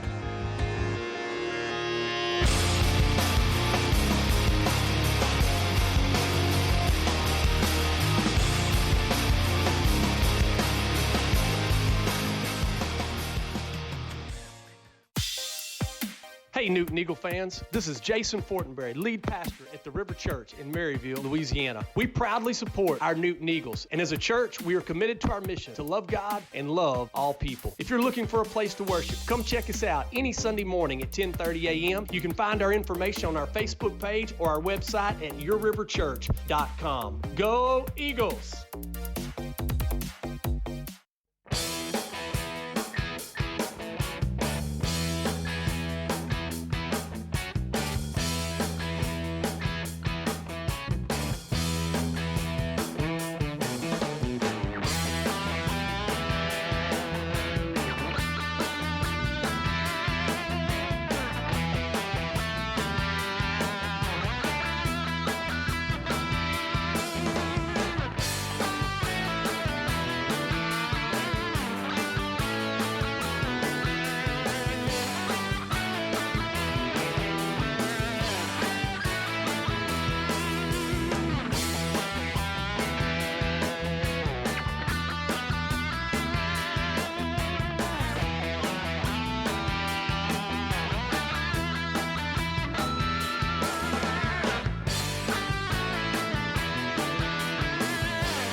Hey, welcome back, folks. Welcome back. We had to get our pep talks by the old guys, Donnie Meek and Bobby Filyaw earlier. We're going to be really on key now. We're about 150 away from kicking off the second half. It's 16-6 Newton. Good little battle there in the first half. Daingerfield started turnover on downs. Then Newton had the ball. They made a little drive, ended up fumbling it away on their first possession and in Daingerfield territory. Then Daingerfield ended up getting a little long drive going all the way down to the Newton 38 before they turned it over on downs. Then Newton jumped out on an 8-0 lead on their next possession. Hey, look, I'm going to take a little. We're both winded. We had to climb these stairs like double. Yeah, double time. We get caught up in these late playoff games. I ran into a few classmates from the class of '99. Shout out to them. Shout out to them. Also had some the older crowd here, some of the alumni from back in the. I'm not going to name their ages, back in the 50s and 60s here tonight. And also had several folks show up from the Kirbyville Wildcat over from Kirbyville. So it's shout good out to to get those that folks. local support for sure. Yeah, so just remember, even though it's a rivalry, cross-country rivalry between Newton and Kirbyville, when it comes down to playing anybody out of Southeast Texas, we're going to be one. So that's proven here tonight. Yeah, it definitely is. So we're both trying to catch our breath there. Yes, we are. So we didn't realize how quick the half had ran out on us. It ran out quick. So we had a little more rundown, though. Newton on their second possession, they end up going up 8-0 after had a bad little second possession, though, and still end up coming out on top. They had a 10-yard penalty and a 15-yarder. One was holding, one was unnecessary roughness, and a great catch by Gibson to get Newton within the about the 35-yard line. Then Leighton Foster would finish it off, make it 8-0 Newton. Daingerfield, though, immediately respond on their kick return after that Newton score, a 90-yard kick return by number 7. That was Jacavian Rogers. Then it was the punt pick fest. Newton's next possession, they had to end up punting it away after an offsides penalty hurt them. And then Daingerfield ended up throwing a pick when Raylan Adams jumped out and picked one off. Looked like Newton had something good going. They drove into Daingerfield territory around the 40, and then same exact thing happened. A big play by number 5, C.J. Gilbert by Daingerfield, picked off a pass. Daingerfield took over. They would end up punting, though, after a stiff stop by the Newton defense. Then Newton came back on a long TD pass of 38 yards from Woods to Adams. Added the 2 points to make it 16-6. Daingerfield's last possession before halftime, they punted it away, and Newton let the clock run out when they got the ball back, and the score is 16-6, and we're kicking off the second half right now. Daingerfield's lined up to kick it off. Of course, Newton will receive to start it.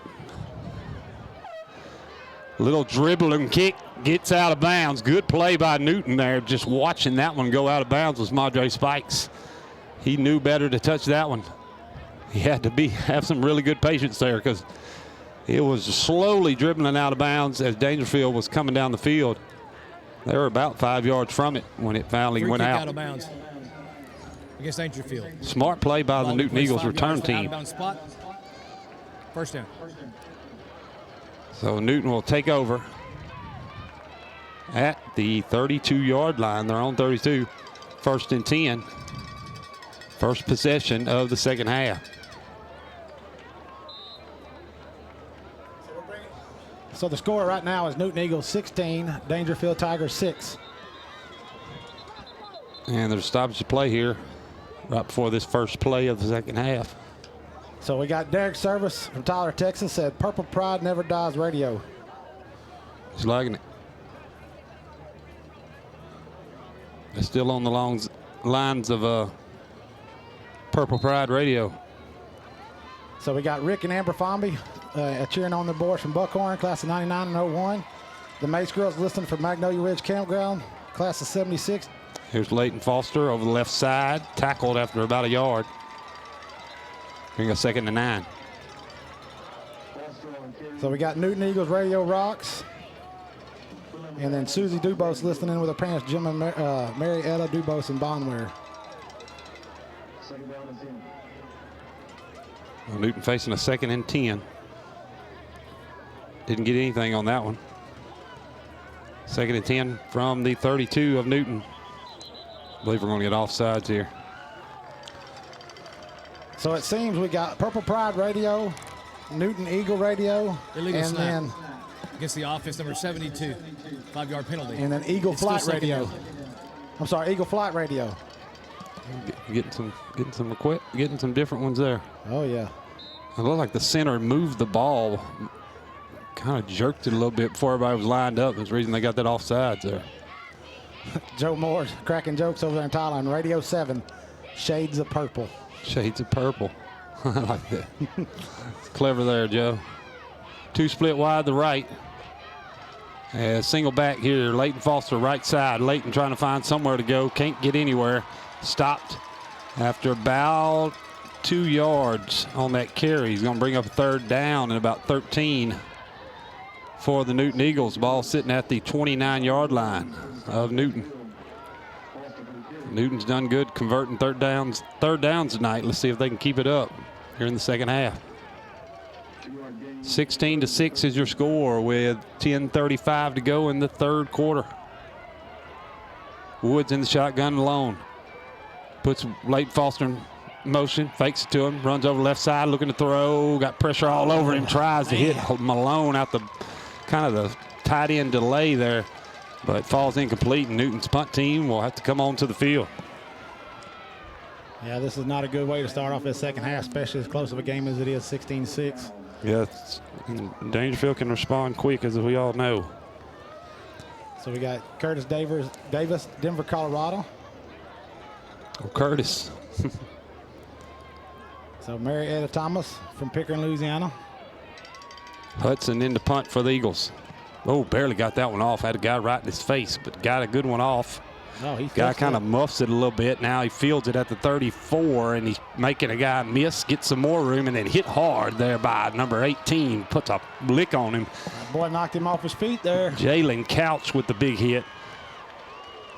Good hit by him, making a statement over there on the Newton sideline. I think even though they're getting the ball, he wanted to know that they're right there waiting on him. Yeah, that was a sophomore making that big lick over there, Mr. Couch. But Daingerfield now has the ball on the 43-yard line. They're on 43, 1st and 10.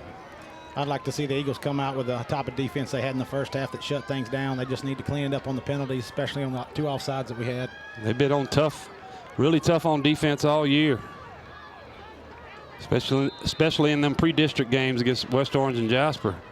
See how it goes here. 1st down for Daingerfield. He's looking to throw. Johnson trying to find somebody. Pocket collapse. Hanks gets on him.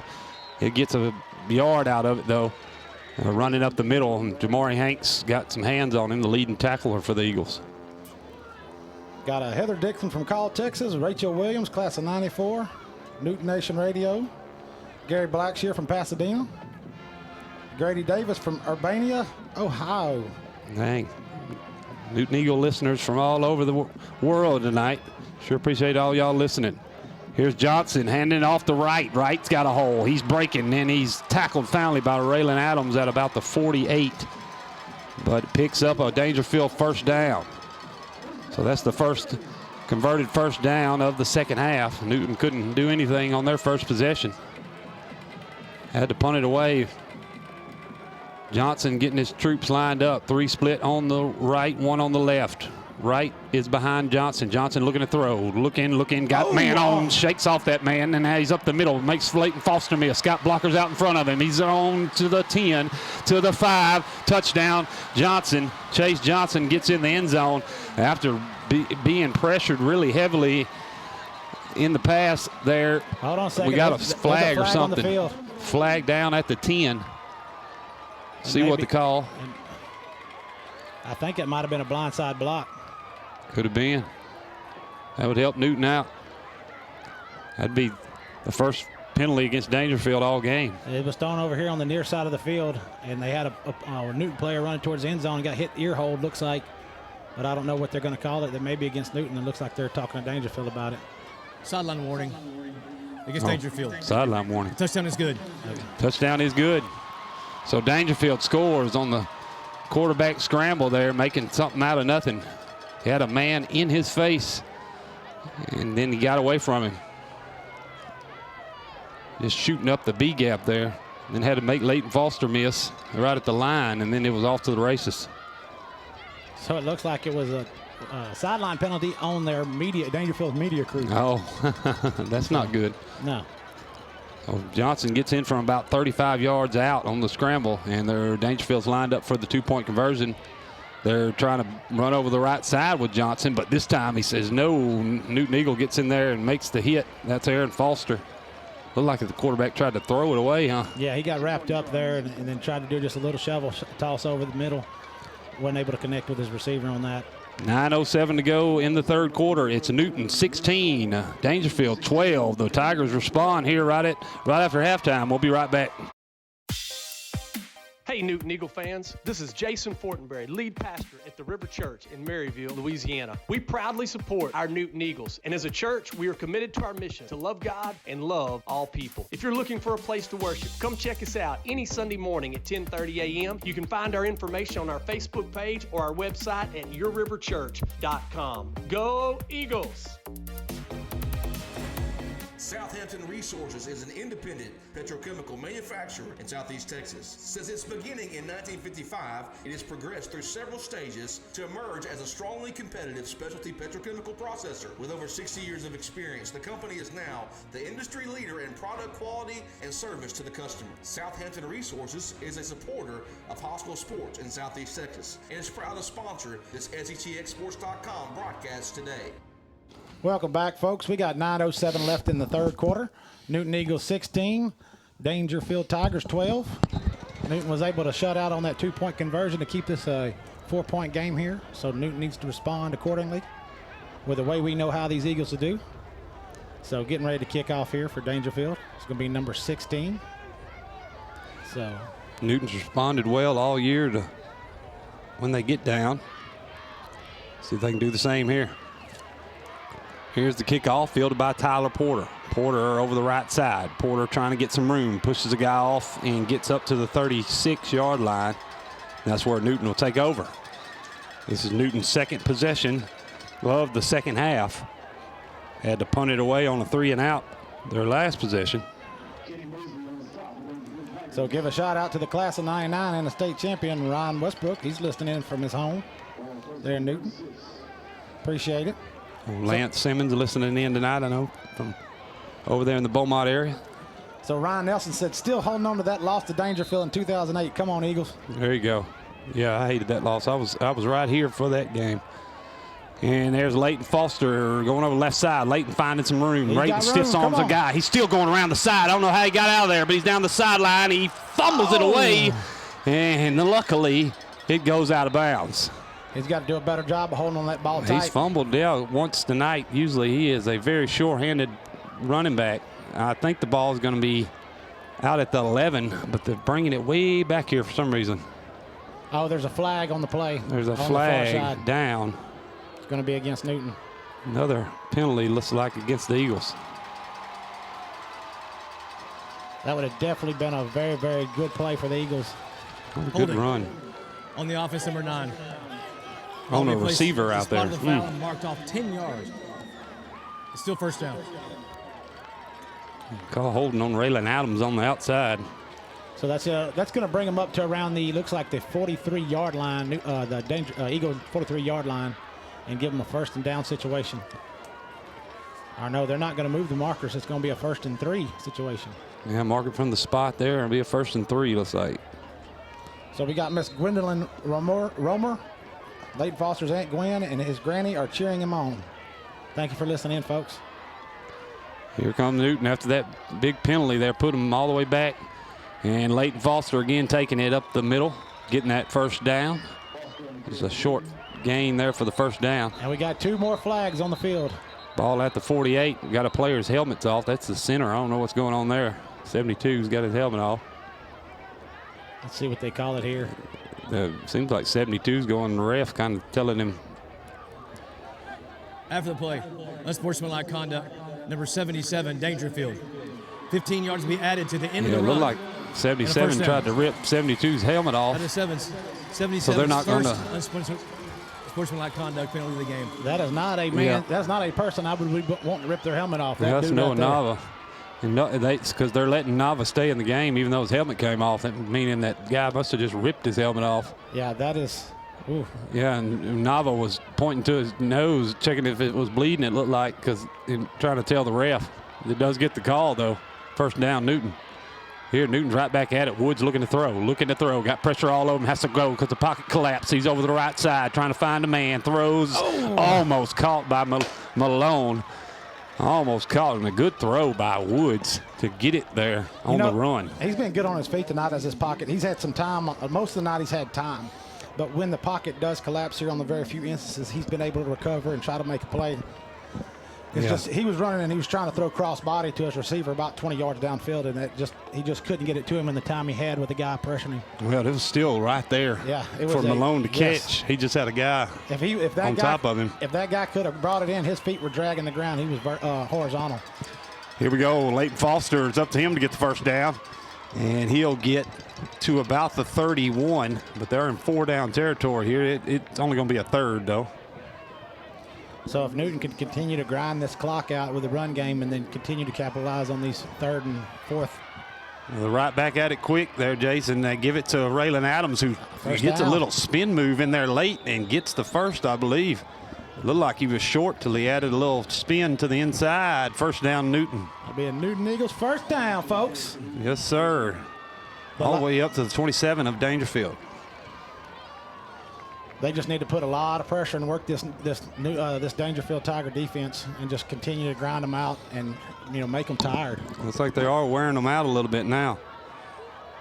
Newton up to the line with a slot right. This time they go the right. Raylan Adams cuts back inside, breaks a tackle, and he's hard to tackle himself. Up for about a 3-yard gain. Heck, maybe about a 5-yard gain. Total. And Raylan was hit a little late there. And that's going to be another flag on the play. And they're going to probably get that's going to be a personal foul probably against Daingerfield. Yes, that's what it was. They pushed on, even though Raylan Adams wasn't getting up, they kept shoving on him as they were getting up. Yeah, like Raylan was a little shaking a little bit, but he got up. Get a ref. After the play, unsportsmanlike conduct. Daingerfield, number 5. Taunting. Ball will be placed half the distance from the end of the run. First down. Puts it on the 14. First unsportsmanlike conduct of the game. Ball on the Daingerfield 14. We got 7:24 to go in the 3rd quarter. Newton's up 16-12.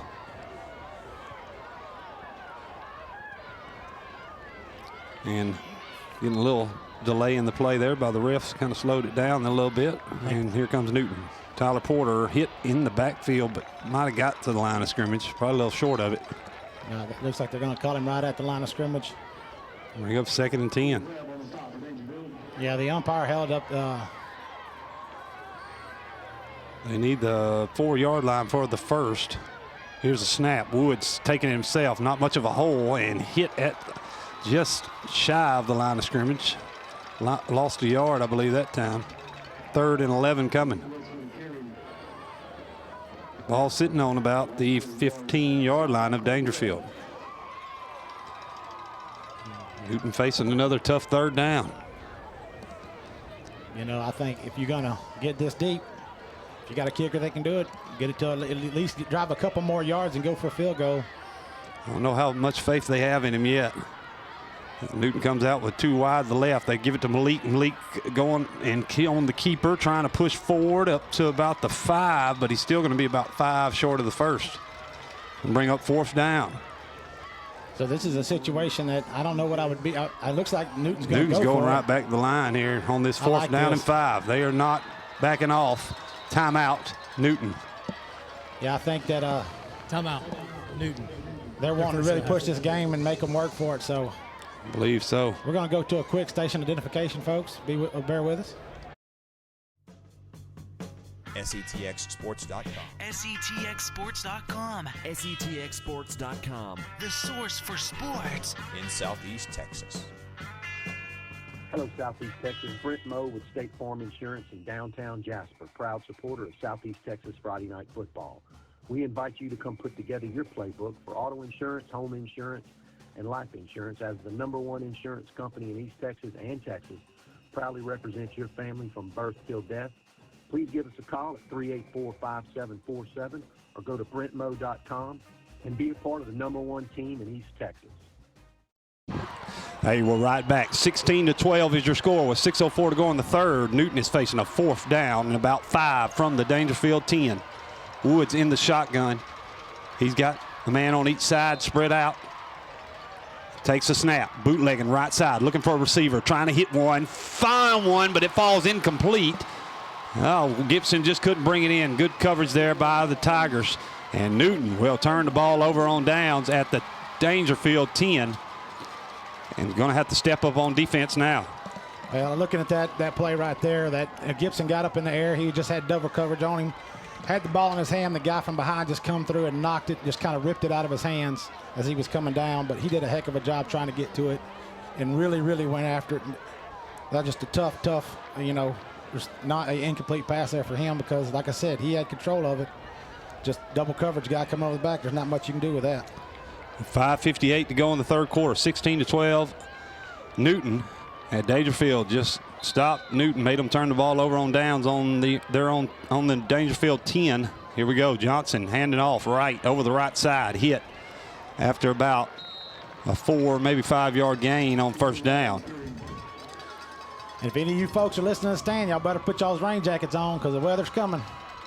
Well, this could change the whole. It could turn into a very interesting game. Yeah, it could change the whole dynamic of the game. 2nd and 5 here for Daingerfield. Ball at the Daingerfield 15. Johnson takes a snap, rolling left side, stops, looks to throw, rolls back to the right side now, trying to find somebody, spins and hit there right at the line of scrimmage. Might have got 1 or half a yard. Going to bring up a 3rd down and 4. Woo, I want to take some blood pressure medicine, folks. Yeah, this is a close one here. Good game to be watching or listening to tonight. Yeah, he's this definitely out. That could have turned into a very bad situation for the Newton defense. He had one man that was able to wrap him up as he was trying to make a break for it, looks like, and was able to bring him down. Yeah, Johnson made a good spin there late. 4 wide set for Daingerfield. Right next to Johnson. Johnson making some adjustments and taking the snap. Looking to throw on the left side. Hits the guy on a little in route and tackled there by Leighton Foster. But I think he got the first down. They're going to call it a first down. I think that was short. It's going to be wherever they mark it, and it's going to be really close. I think Newton's going to. I would want a measurement right here. Measurement. Yep, Newton called for a measurement. It's got to be a measurement. Coach Johnston looks like he wanted a measurement. They wouldn't give it to him. It was right on the 20, and the first down marker was on the 20. So from the Daingerfield 24 wide set, Johnson hands off the right over the left side. He tries to juke a man, but Malone's all over him. He'll eke out a yard. Well, hopefully this first down where they did measurement will put a fire under these boys and bring them to a 4th and out situation here. Because if it would have been, Johnson held composure better than I would. I would have fought for that. I thought he did too. He was standing right on the line saying, look, it's right there. It's a little bit short of the white line. They got the first, 2nd down, and it looks like about an 8 for Daingerfield. Ball at the 12.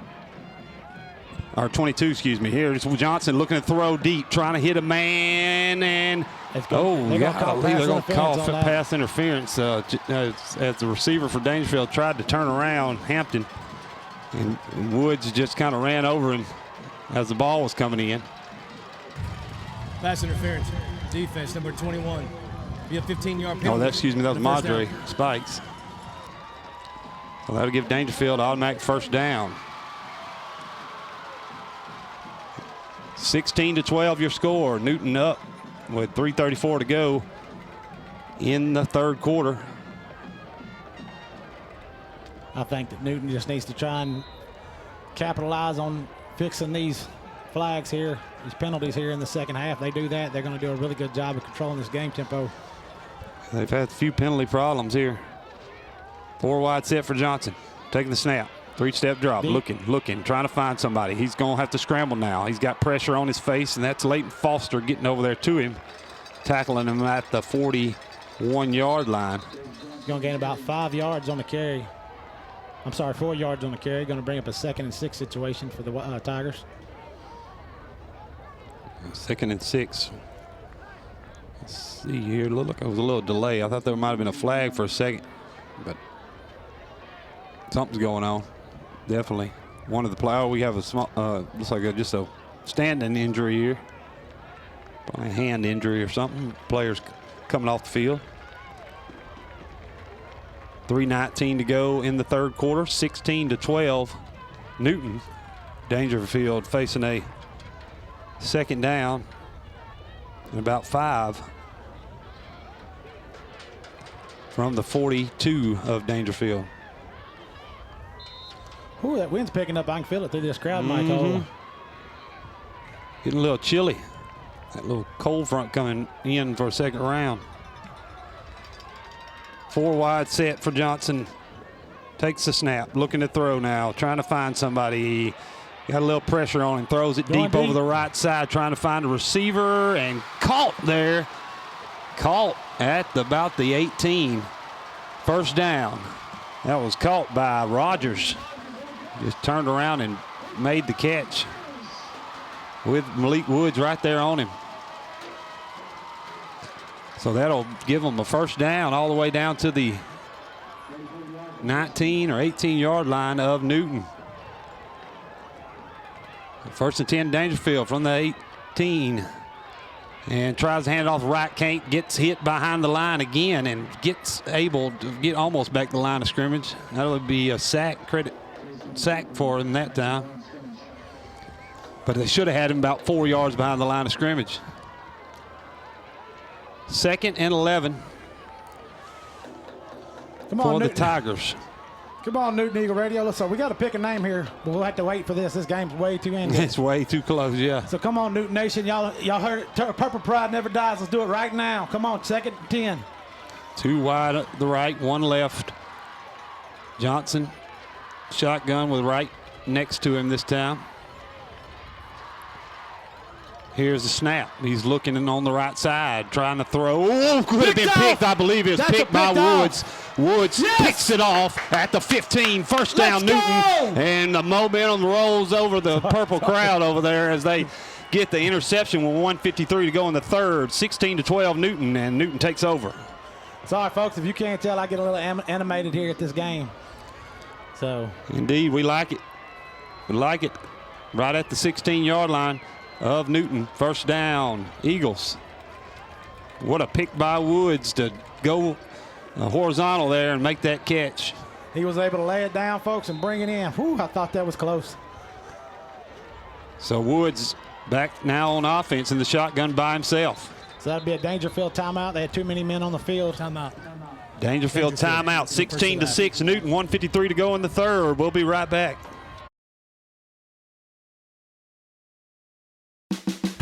Are you injured or sick? Visit Family Healthcare and take comfort in knowing that you'll receive the best possible treatment in the area. Family Healthcare's team is always here for all of your immediate and regular medical needs. Family Healthcare has locations in Newton, Jasper, Kirbyville, and Woodville, and they proudly support the student athletes, coaches, and local schools competing in today's contest. Visit Family Healthcare in Newton, Jasper, Kirbyville, and Woodville, and let them serve you in your time of need. If you are looking for a job, then you have come to the right place. Landmark Staffing wants the right employee for the right job right now.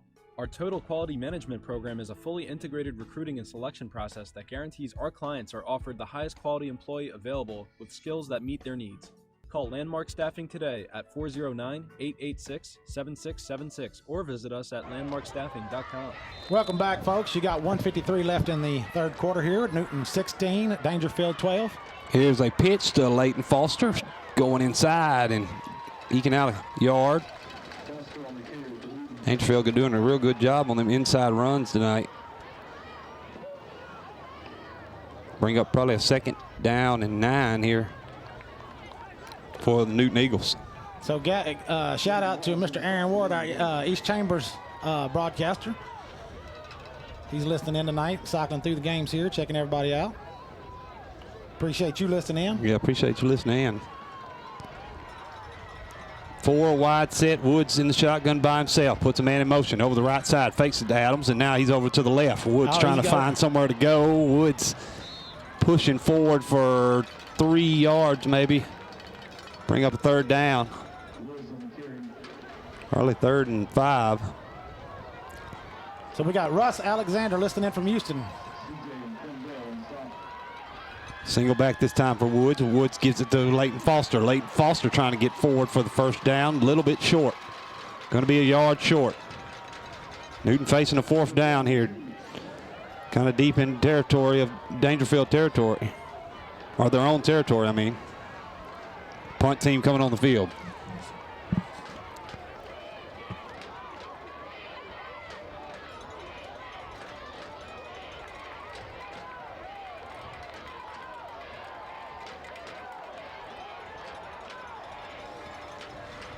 Newton lined up in punt formation.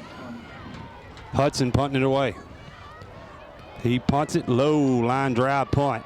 Bounces off his foot and might be Newton could have got on it. They can't get on it in time. He muffed it and then it tipped off the front of his foot and a Newton player dove in to get it, but it was just a second too late. Newton almost had one there, but Daingerfield will start on their own 45. 1st and 10 Tigers.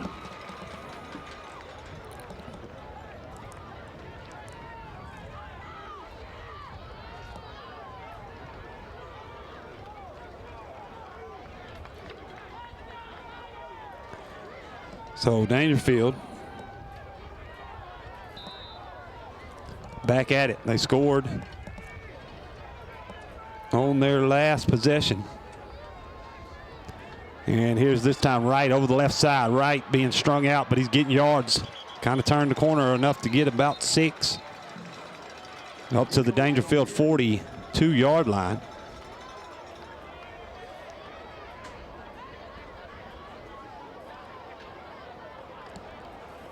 And that will end the 3rd quarter, I believe. Your score is Newton 16, Daingerfield 12. There's a flag down, though, right here before. The offense number 6.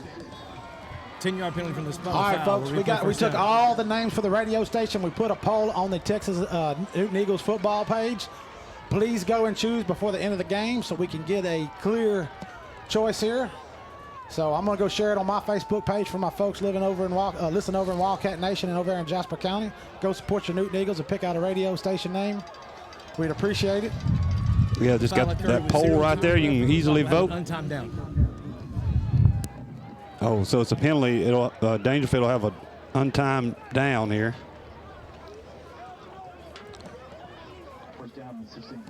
Yeah, 1st down and 16 for the Tigers from their own 29.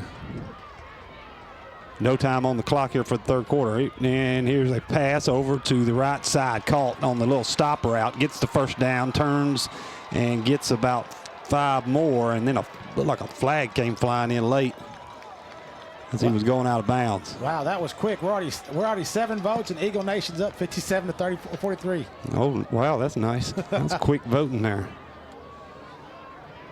Yeah, Daingerfield picked up the 1st down, then a flag came in. I want to say it might have been unsportsman. Face mask. Oh, face mask. Defense. We have 15-yard penalty from the end of the run. 1st down. And another untimed down. Sorry, folks. The ref's mic does not have a what you call it, windscreen. So. Yeah, he'd say if you can hear there. Yeah, there's some wind down there right now. So I'm gonna give a shout out to a Daingerfield Tiger. He's brave enough to go on Texas Football Radio. Ryan Sears, shout out to you listening in. Thank you, appreciate it. Here's Wright running up the left side, caught by Blade CO at about the 46 of Newton territory. So they let him get a whole nother play in the 3rd quarter. That's the end of your 3rd quarter. Your score is 16 to 12 Newton. We'll be right back. Hey, Newton Eagle fans, this is Jason Fortenberry, lead pastor at the River Church in Maryville, Louisiana. We proudly support our Newton Eagles, and as a church, we are committed to our mission to love God and love all people. If you're looking for a place to worship, come check us out any Sunday morning at 10:30 a.m. You can find our information on our Facebook page or our website at yourriverchurch.com. Go Eagles! Hello, Southeast Texas. Brent Moe with State Farm Insurance in downtown Jasper, proud supporter of Southeast Texas Friday Night Football. We invite you to come put together your playbook for auto insurance, home insurance, and life insurance. As the #1 insurance company in East Texas and Texas, proudly represents your family from birth till death. Please give us a call at 384-5747 or go to brentmo.com and be a part of the #1 team in East Texas. And so, folks, it is 12 minutes. This is the 4th quarter, do or die for the Newton Eagles. They are up 4 points, 16 to 12 over the Daingerfield Tigers. So, just to let y'all know, we have some Daingerfield folks listening. A shout out to those people. Ryan Sears, thank you very much. Share away. It's all about sportsmanship here. So this is it, folks. from the 47 of Newton. We are facing a 2nd and 5. The Tigers, Johnson, keeper on the right side, now pitches over to number 7. Going to be hit, though. Raylan Adams can't bring him down. He's going to get back to the line of scrimmage and some more. Going to get a yard out of it. Looked like Raylan had him for a 5-yard loss and could not hang on to the quick-moving number 7 there, Rogers. And the player's down here. So real quick, we're going to go to a shout out on some people. Sean Greniger listening from Carthage, Texas. Eric Isaac listening. Let's see. Norma Smith said Purple Rain Radio from Parts Unknown hashtag. So Norma Smith, I understand you're at the Black Ops side of Area 51. Be careful out there doing government work.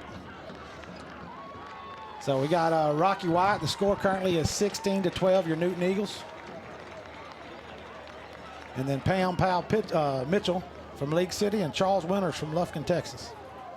So. Oh, yeah, no, the whole family in Newton tonight, my family. I know y'all are listening tonight. Glad y'all are listening.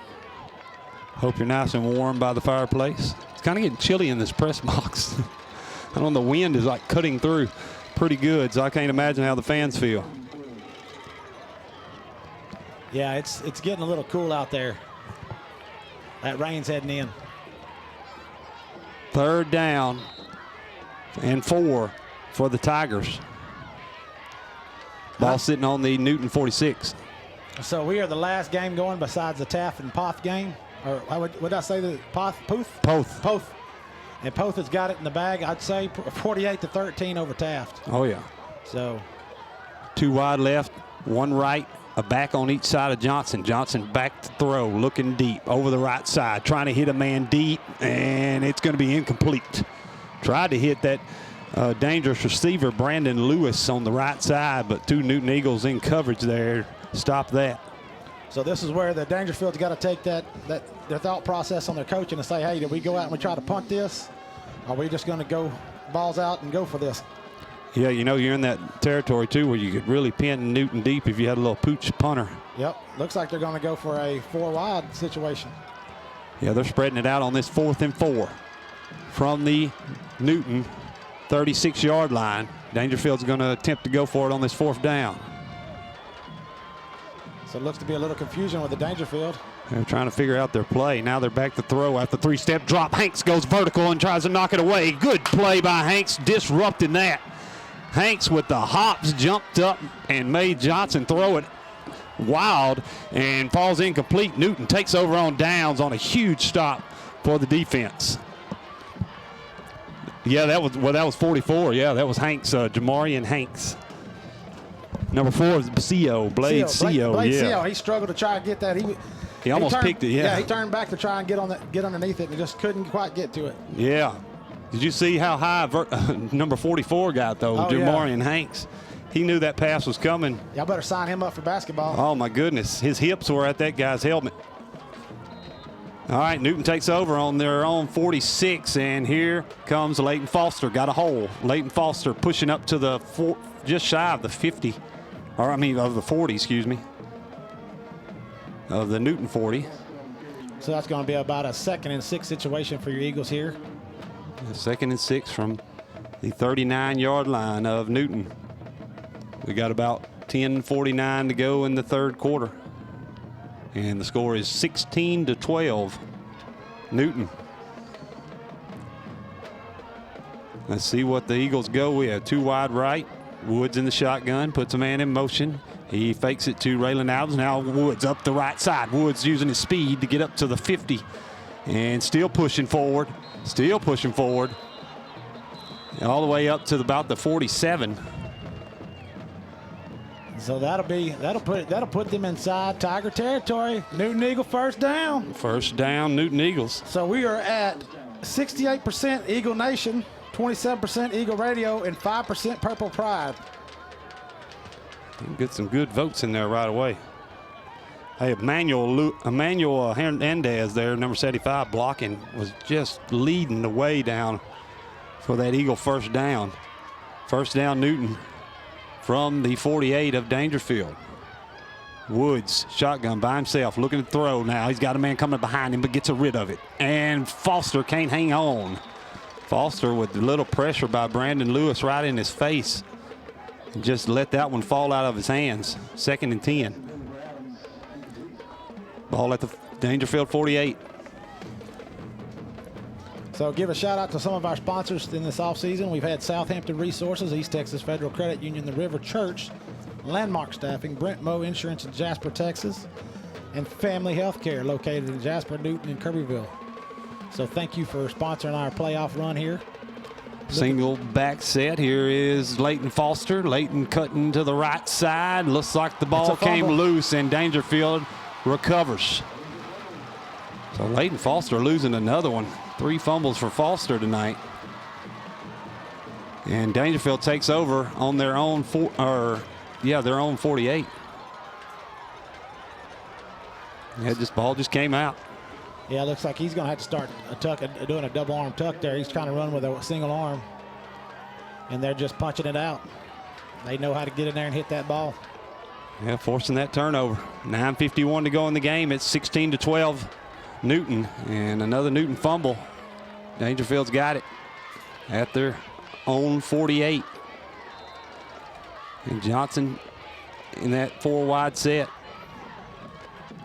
Hands off the right over to the right side, and good wrap up by Leighton Foster. Leighton almost lost him. Yeah, looks like he had about a 2-yard carry. Going to bring up a 2nd and 8 situation for the Tigers there.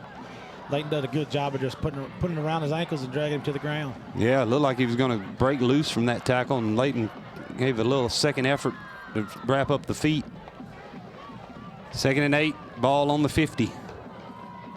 Johnson looking to the sideline, changing the play up. Still in that 4 wide set with Wright behind him. Now Johnson throwing, looking to the left side, tries to hit a man. A little wide receiver screen, going to lose yardage. Kennebrew all over him. And there's a flag. Kennebrew drops him behind the line of scrimmage. Late flag comes in. I can't imagine what that would be about. We'll see. One of the Daingerfield players was saying, hey, it ain't me. Usually that's a guilty of admitting right there. I believe it's against Daingerfield. See what Coach Johnson wants to do here.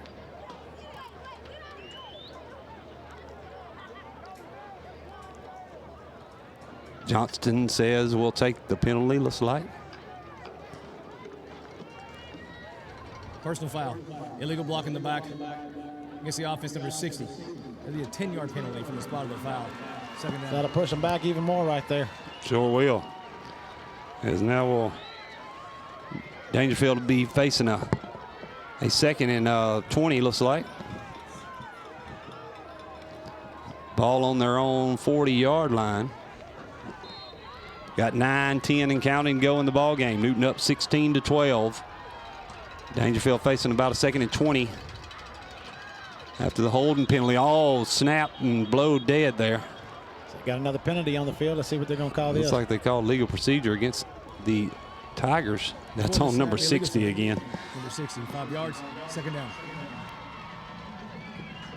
So 2 back-to-back penalties against the Tigers. Dean's going to have to do a really good job of capitalizing on these penalties and stop them way back here. Yeah, defense going to have to step up. Keep it going here. Daingerfield could come with some trickery here. 8:53 and counting in the game, 16-12. Newton. Daingerfield's got it at their own 35.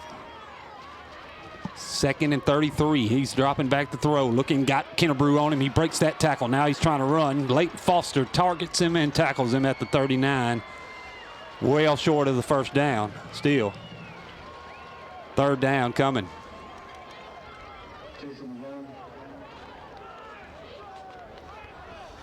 Well, I'm trying to get some score pulled up, but I'm having trouble with my phone. We got 76 votes right now. Dang, that's quick, 5 man. shares. We're at 70% Eagle Nation, 25% Eagle Radio, Newton Eagle Radio.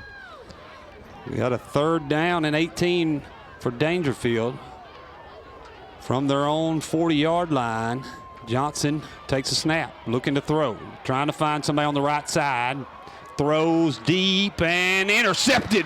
Intercepted again by Raylan Adams. The man with the plan has done it again, and he's gets another pick, 2 picks for Raylan Adams on the night. Oh, wait, do you hear that? I think that's the Eagle War cry over this stadium here, folks. It's not over yet. He came in like an eagle and swooped down and picked that one off.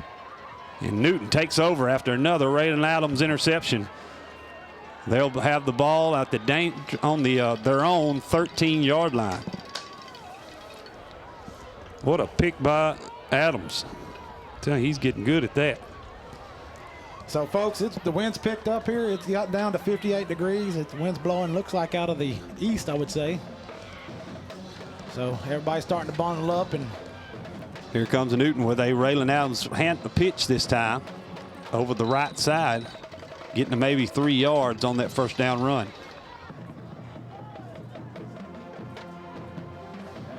I just gave him 2. Looks like 2nd and 8 coming up. All right, let's go, Eagle Nation. Let them hear it. Even if you're not in the stands, let them hear from home. Holler, scream, yell, whatever you need to do. Send that purple pride here to SFA at Lumberjack Stadium. That's what they need right now.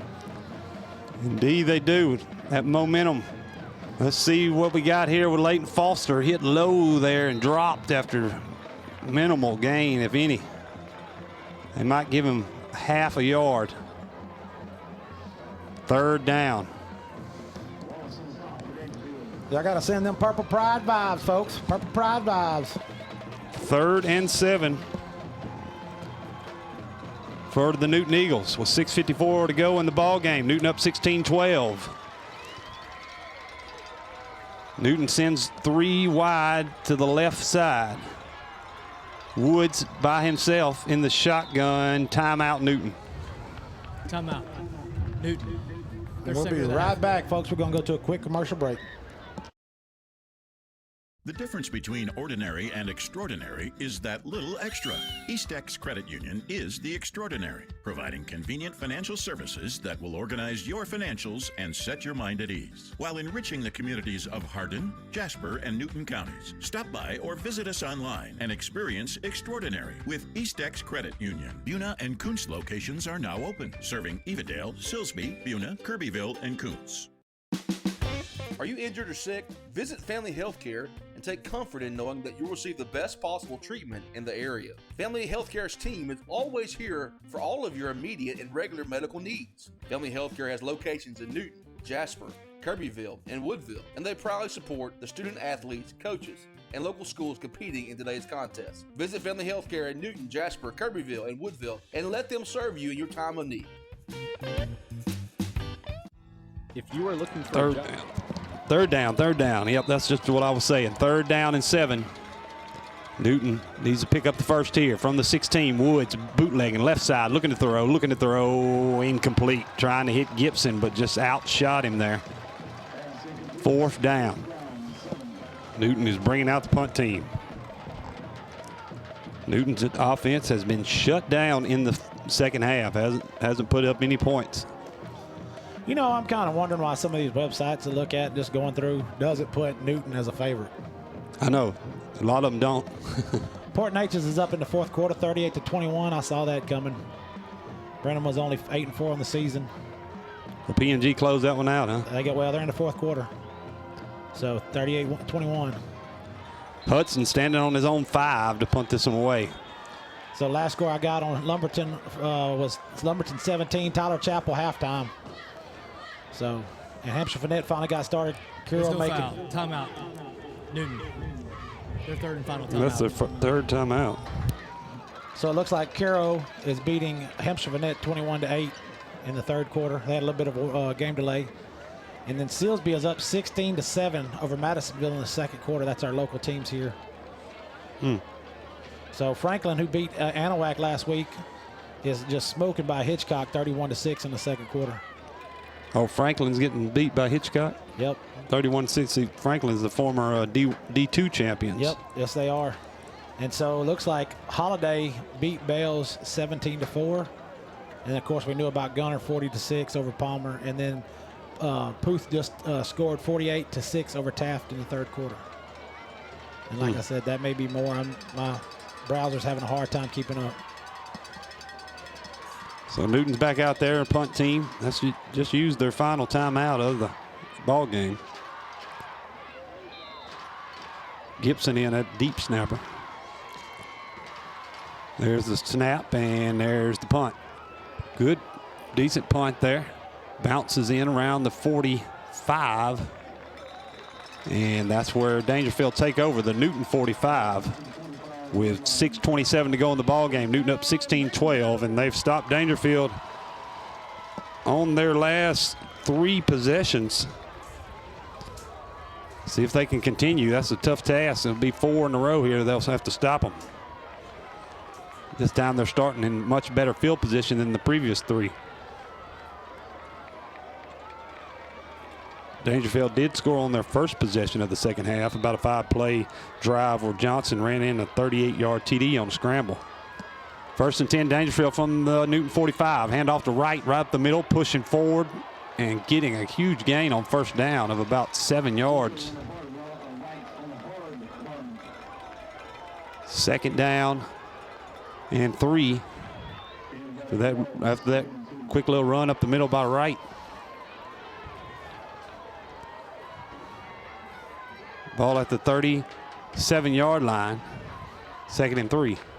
Here is Wright again over the right side, trying to get the 1st down. Malone on him, but he just ekes somehow, turns his body sideways and gets inside there up to the 32-yard line. 1st down, Tigers. So if y'all have a tell, the commentator is a Daingerfield Tiger here at SFS Stadium. So Newton Eagles over there on the home side, visitor side. Let's get riled up, make it loud. 3 wide left, 1 right. Right again takes the handoff up the middle. Jukes inside and get it tackled by several Eagles at about the 32. I think they gave him the 33. About another 5-yard gain. Up to the 27-yard line. Come on, Newton Eagles. Y'all got to get this atmosphere changed over on the visitor side. 5:05 to go in the ball game and counting. Johnson in the shotgun. Right again. They're just feeding right up the middle, who busts through for another 1st down up to the 20. 1st down, Tigers. See what Newton can stop them here. They're now in the red zone.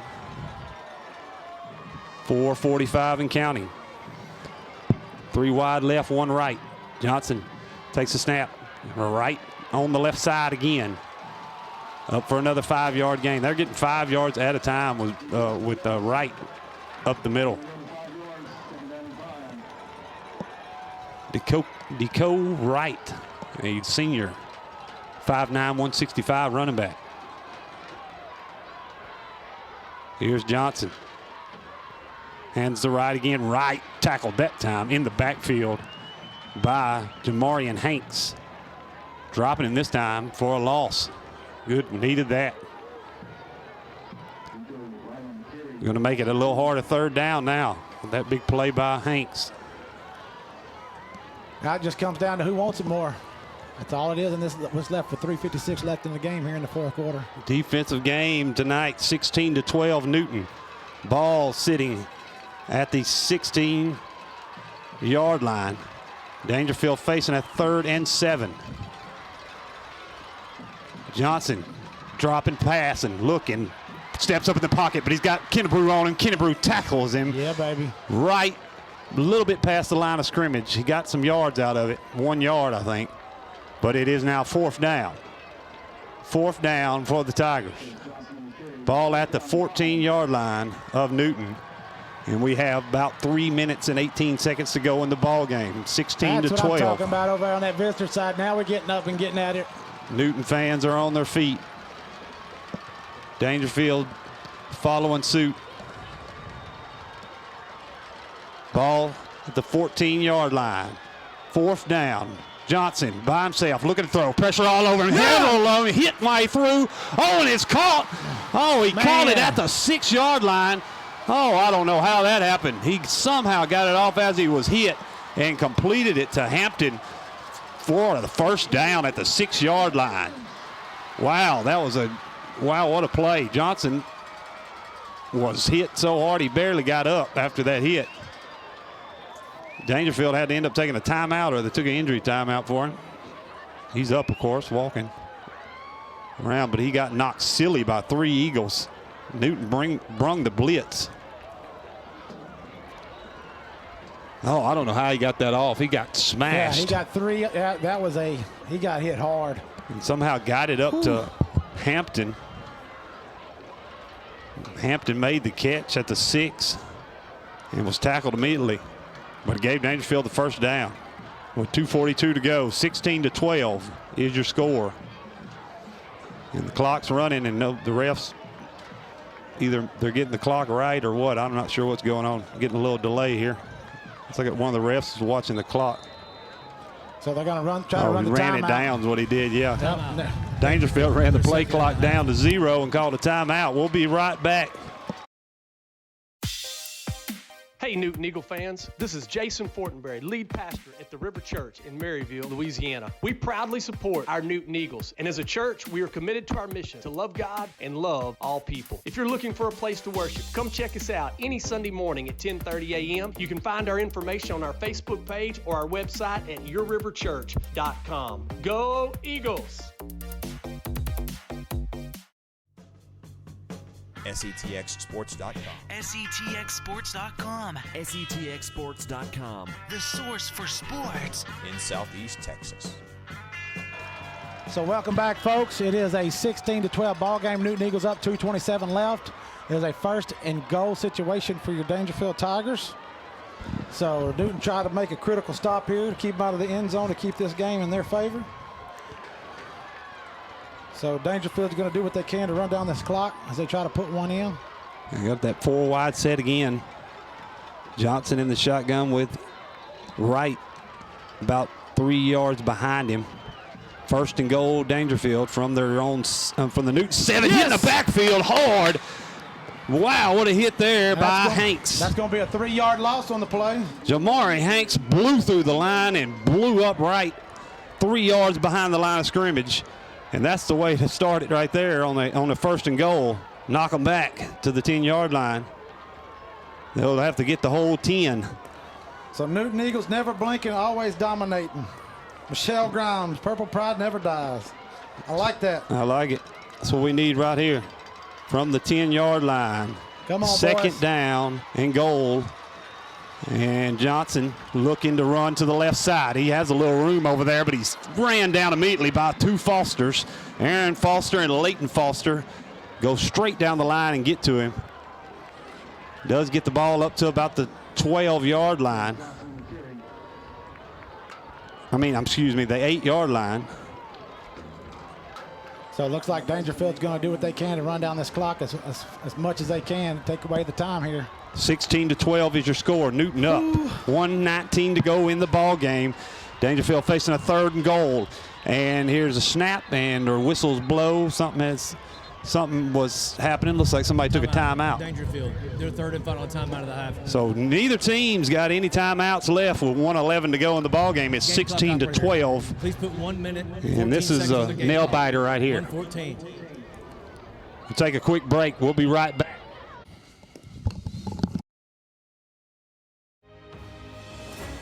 Southampton Resources is an independent petrochemical manufacturer in Southeast Texas. Since its beginning in 1955, it has progressed through several stages to emerge as a strongly competitive specialty petrochemical processor. With over 60 years of experience, the company is now the industry leader in product quality and service to the customer. Southampton Resources is a supporter of high school sports in Southeast Texas and is proud to sponsor this SETXSports.com broadcast today.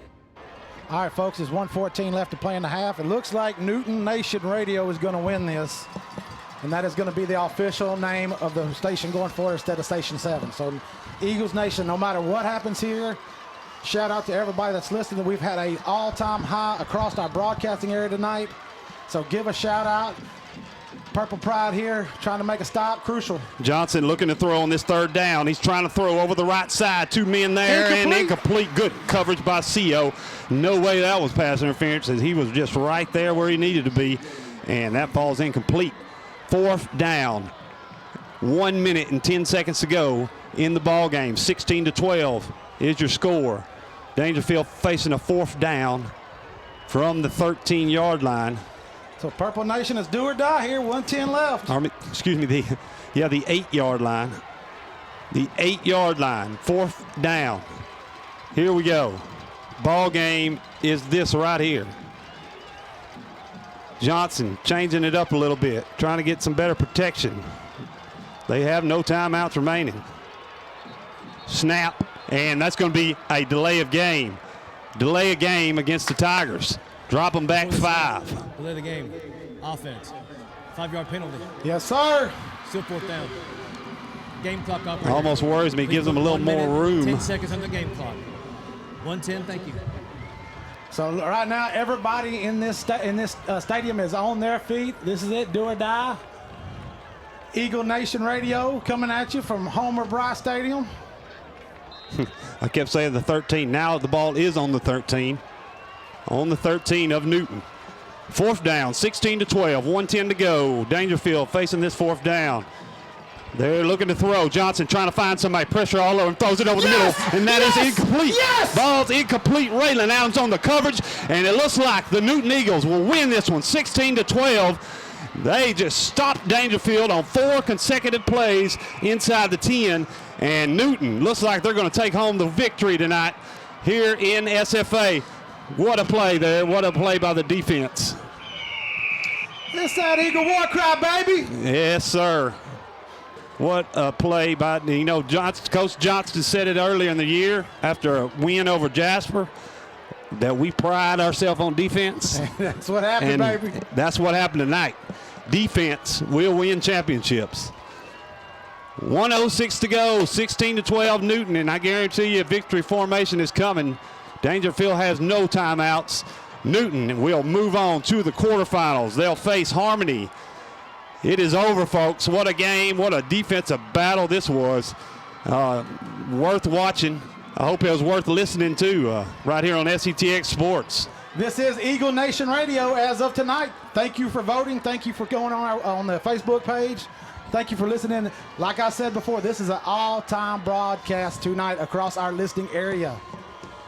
So we got 40 seconds left in the play. Man, I'm so hyped up.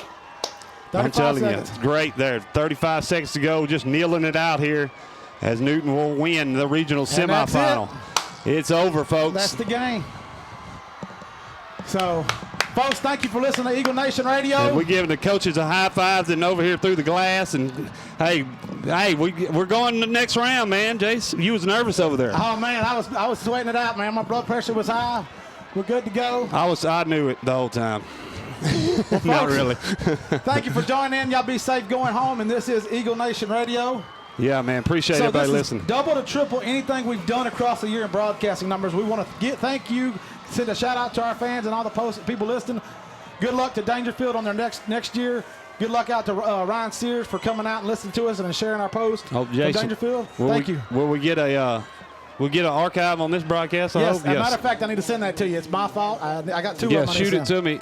We can get it as soon as possible. I know people the players and coaches especially want to hear it as soon as they can because, baby, this was a good one. This was a good one to call. Hey, there's been some good ones this year. This team is a different kind of team than I've ever seen since I've been broadcasting, just with the rushing yardage alone and the way this team fights to the end, and they don't give up, and they get in a little problems, controversy, whatever, get behind, they fight back. And I've enjoyed every minute of it. I appreciate you coming, dude. Hey, thanks for having me, man. It's been a pleasure. It's been great. Doing this. Hey, we are the winners of the 3rd round regional semifinals. We'll move on to the regional final against Harmony next week. As soon as we'll find out where and when, me or Jace will let you know. Just check our Facebooks or the Newton Eagles Texas Football Facebook page, and we'll have that posted there. Man, I appreciate you listening. SETXsports.com. My name is John Meek, Jace Roden here, and we had a good night tonight. Appreciate everyone that listened. Newton takes home the victory, 16-12. Hey, we'll see you next week.